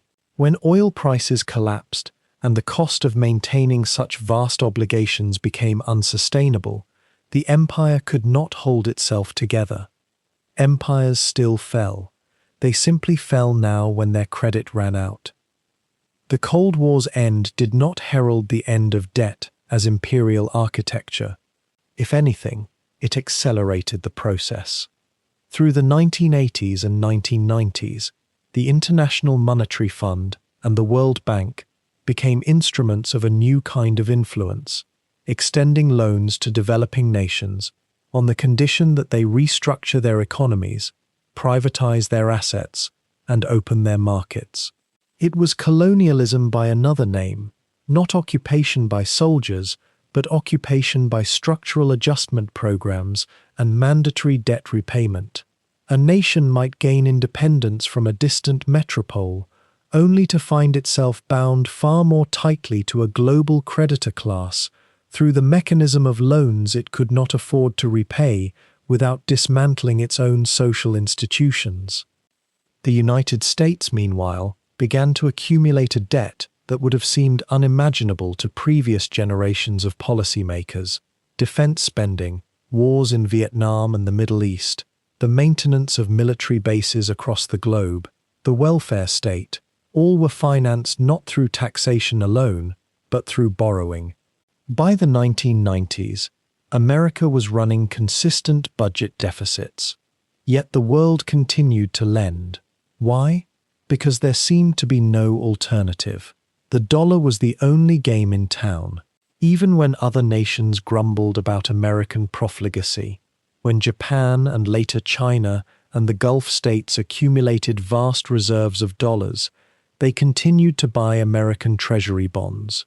The system had become so interwoven, so dependent on mutual trust and the absence of alternatives, that no one dared upset the balance. And then came 2008. The financial crisis that convulsed the world that year revealed, for a fleeting moment, something that had been obscured by decades of relative stability. The entire global system was built on debt so vast, so interconnected, and in many cases so reckless, that its collapse could have been total. Banks had borrowed against borrowing. Mortgage debt was sliced and repackaged and sold and resold, creating a kind of hall of mirrors where no one could quite see what was real anymore. When the mirror shattered, governments discovered they would have to borrow even more to prop up the system and prevent a complete unraveling. The response was remarkable in its directness. Central banks, particularly the American Federal Reserve, did something their predecessors would have considered impossible. They simply created new money, borrowed it into existence, and used it to stabilize financial markets and prop up banks. The theory, if one can call it that, was straightforward. Avoid catastrophe now, deal with consequences later. It was debt as emergency measure, debt as political choice. debt as the default tool for managing crises that the system had created in the first place. In the decades that followed, the architecture became ever more elaborate. China rose as an economic superpower, not primarily through military conquest, but through export-driven growth, funded by Western debt, by Western nations importing far more than they produced, and financing the gap by issuing bonds. China, in turn, accumulated vast reserves of dollars and American Treasury securities, making itself simultaneously creditor and debtor in a relationship so tangled that neither could truly break free without damaging itself. It was a kind of financial interdependence that resembled nothing so much as mutual hostage-taking, yet it held. The European experiment offered another variation on the same theme. After the Cold War, Europe sought to bind itself together through a common currency, the euro, and a set of common financial rules. Yet national debts remained separate, and some nations, particularly those in southern Europe, found themselves unable to borrow as cheaply as the Germanic core believed they should. When crises came, when Greece's debt became unsustainable, when Portugal and Ireland and Spain found themselves unable to refinance their obligations, the European system had to decide whether to let nations default or to extend new loans and impose ever harsher conditions on their populations. The choice, repeatedly, was to lend more and demand more austerity, the ancient pattern of debt leading to servitude, simply dressed in the language of macroeconomic policy. Yet even as these systems grew more complex and more fragile, they endured. The world's superpowers maintained their status not through direct imperial control, but through the confidence other nations placed in their ability to repay, in the utility of their currencies as stores of value, in the assumption that their financial systems would not collapse. India and Brazil and Indonesia and all the emerging economies of the late 20th and early 21st centuries found themselves participating in a global financial order in which they had limited voice but significant stake. They borrowed in foreign currencies they could not print. They built infrastructure and bought imports and invested in growth, all financed by debt, all contingent on the assumption that growth would continue forever. Perhaps you sense, as you drift toward sleep, the peculiar tension underlying this world. Every empire we have traced throughout history ultimately collapsed. The Mesopotamian city-states crumbled. Egypt fell, Rome fragmented. Yet here we are, in a global system so vast and so interconnected that collapse seems impossible, or perhaps just unimaginable. The debts accumulate. The central banks continue their careful management of interest rates and money supplies. The reserve currencies maintain their status through sheer inertia and the absence of viable alternatives. And the world continues to borrow, to lend, to refinance, to extend the obligations forward into a future that no one can quite envision. What distinguishes this moment from all that came before is not that nations are in debt, they always have been.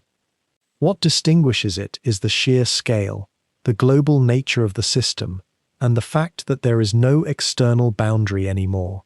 Every nation is bound to every other through financial flows that move at electronic speeds, through markets that operate ceaselessly, through debts that are traded and restructured and refinanced with dizzying frequency. There is no outside anymore. There is only the system, vast and intricate, and humming quietly in the darkness, sustained by the faith that tomorrow will resemble today, that growth will continue, that promises will be kept. The architects of this system understood something quite clearly, even if they did not always speak it aloud. Debt is not merely a transaction, it is a social technology. It creates obligations that bind people and nations together. It creates asymmetries of power between debtor and creditor. It creates incentives for cooperation and mutual survival. And it creates the psychological framework in which entire civilizations operate, the sense that the future will be better than today because we have borrowed against it, committed ourselves to paying back more than we have now, bet our collective prosperity on perpetual growth.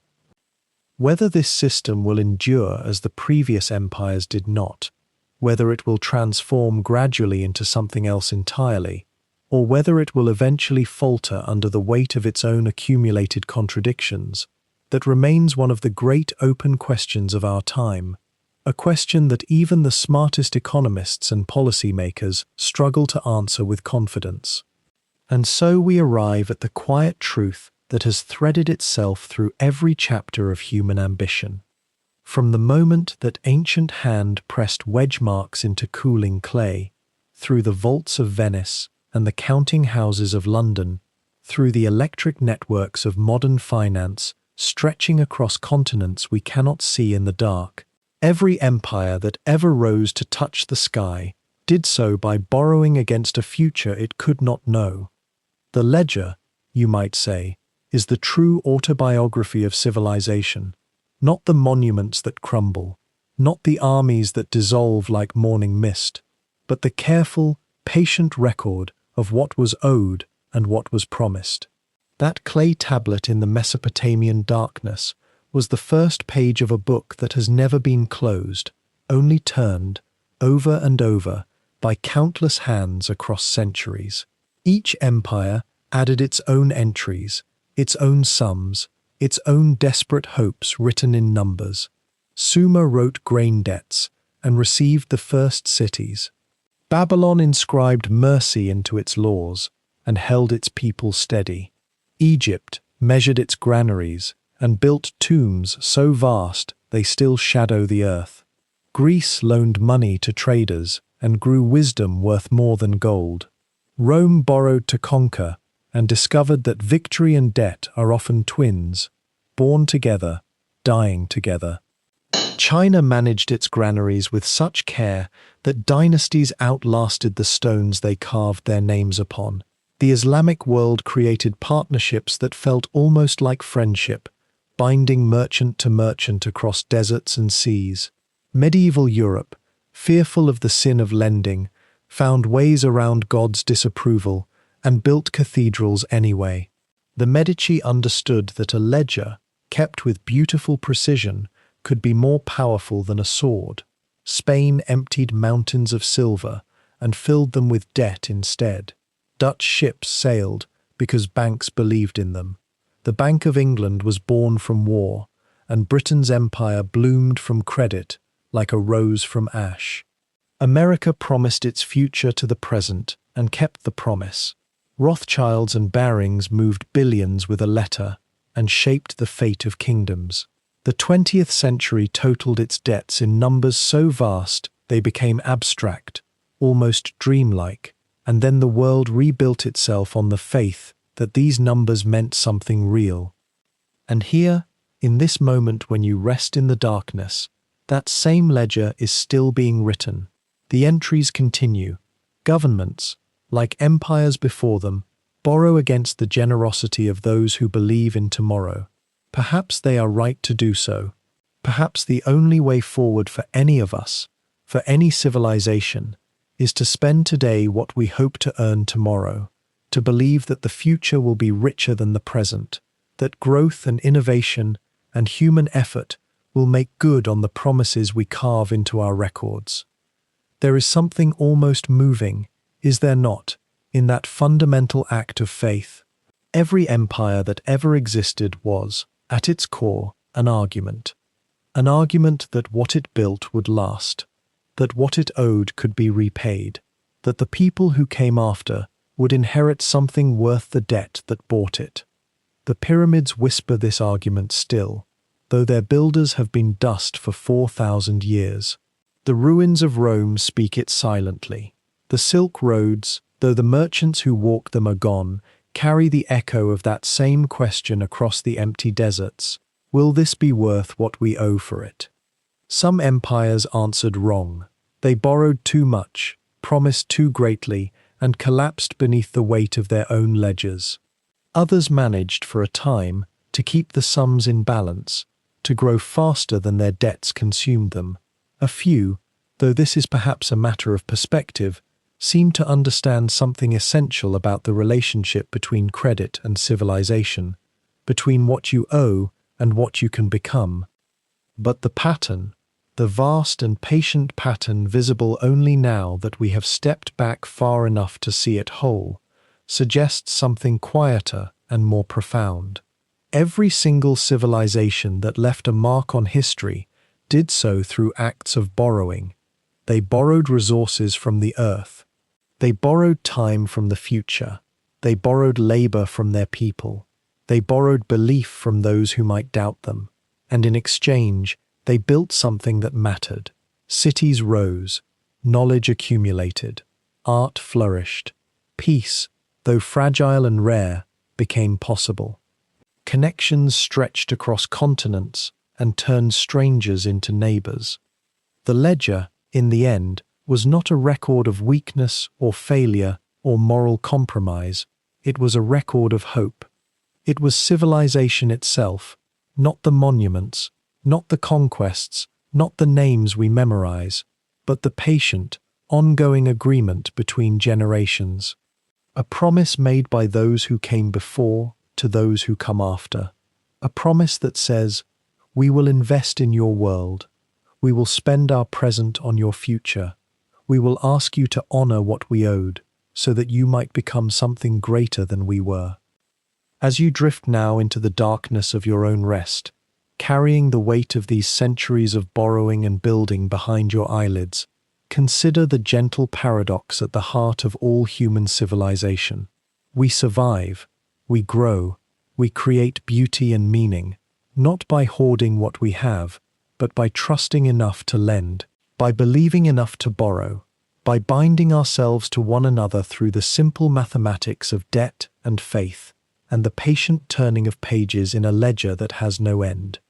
Tomorrow will come, as it always has, and someone, somewhere, will write another entry, another promise, another small, courageous act of faith that the future exists and that it matters. Sleep now with that knowledge. Sleep knowing that in your own small way, in the everyday choices you make, and the trust you place, and the futures you build for those who come after, you too are part of that ancient ledger. You too are writing in that same slow, patient language of hope that has carried humanity forward since the first clay tablet cooled in darkness and made the first debt real. The hand that pressed those wedge marks is dust now, but the ledger remains. It is always being written, and it is always, in its deepest truth, a story of tomorrow,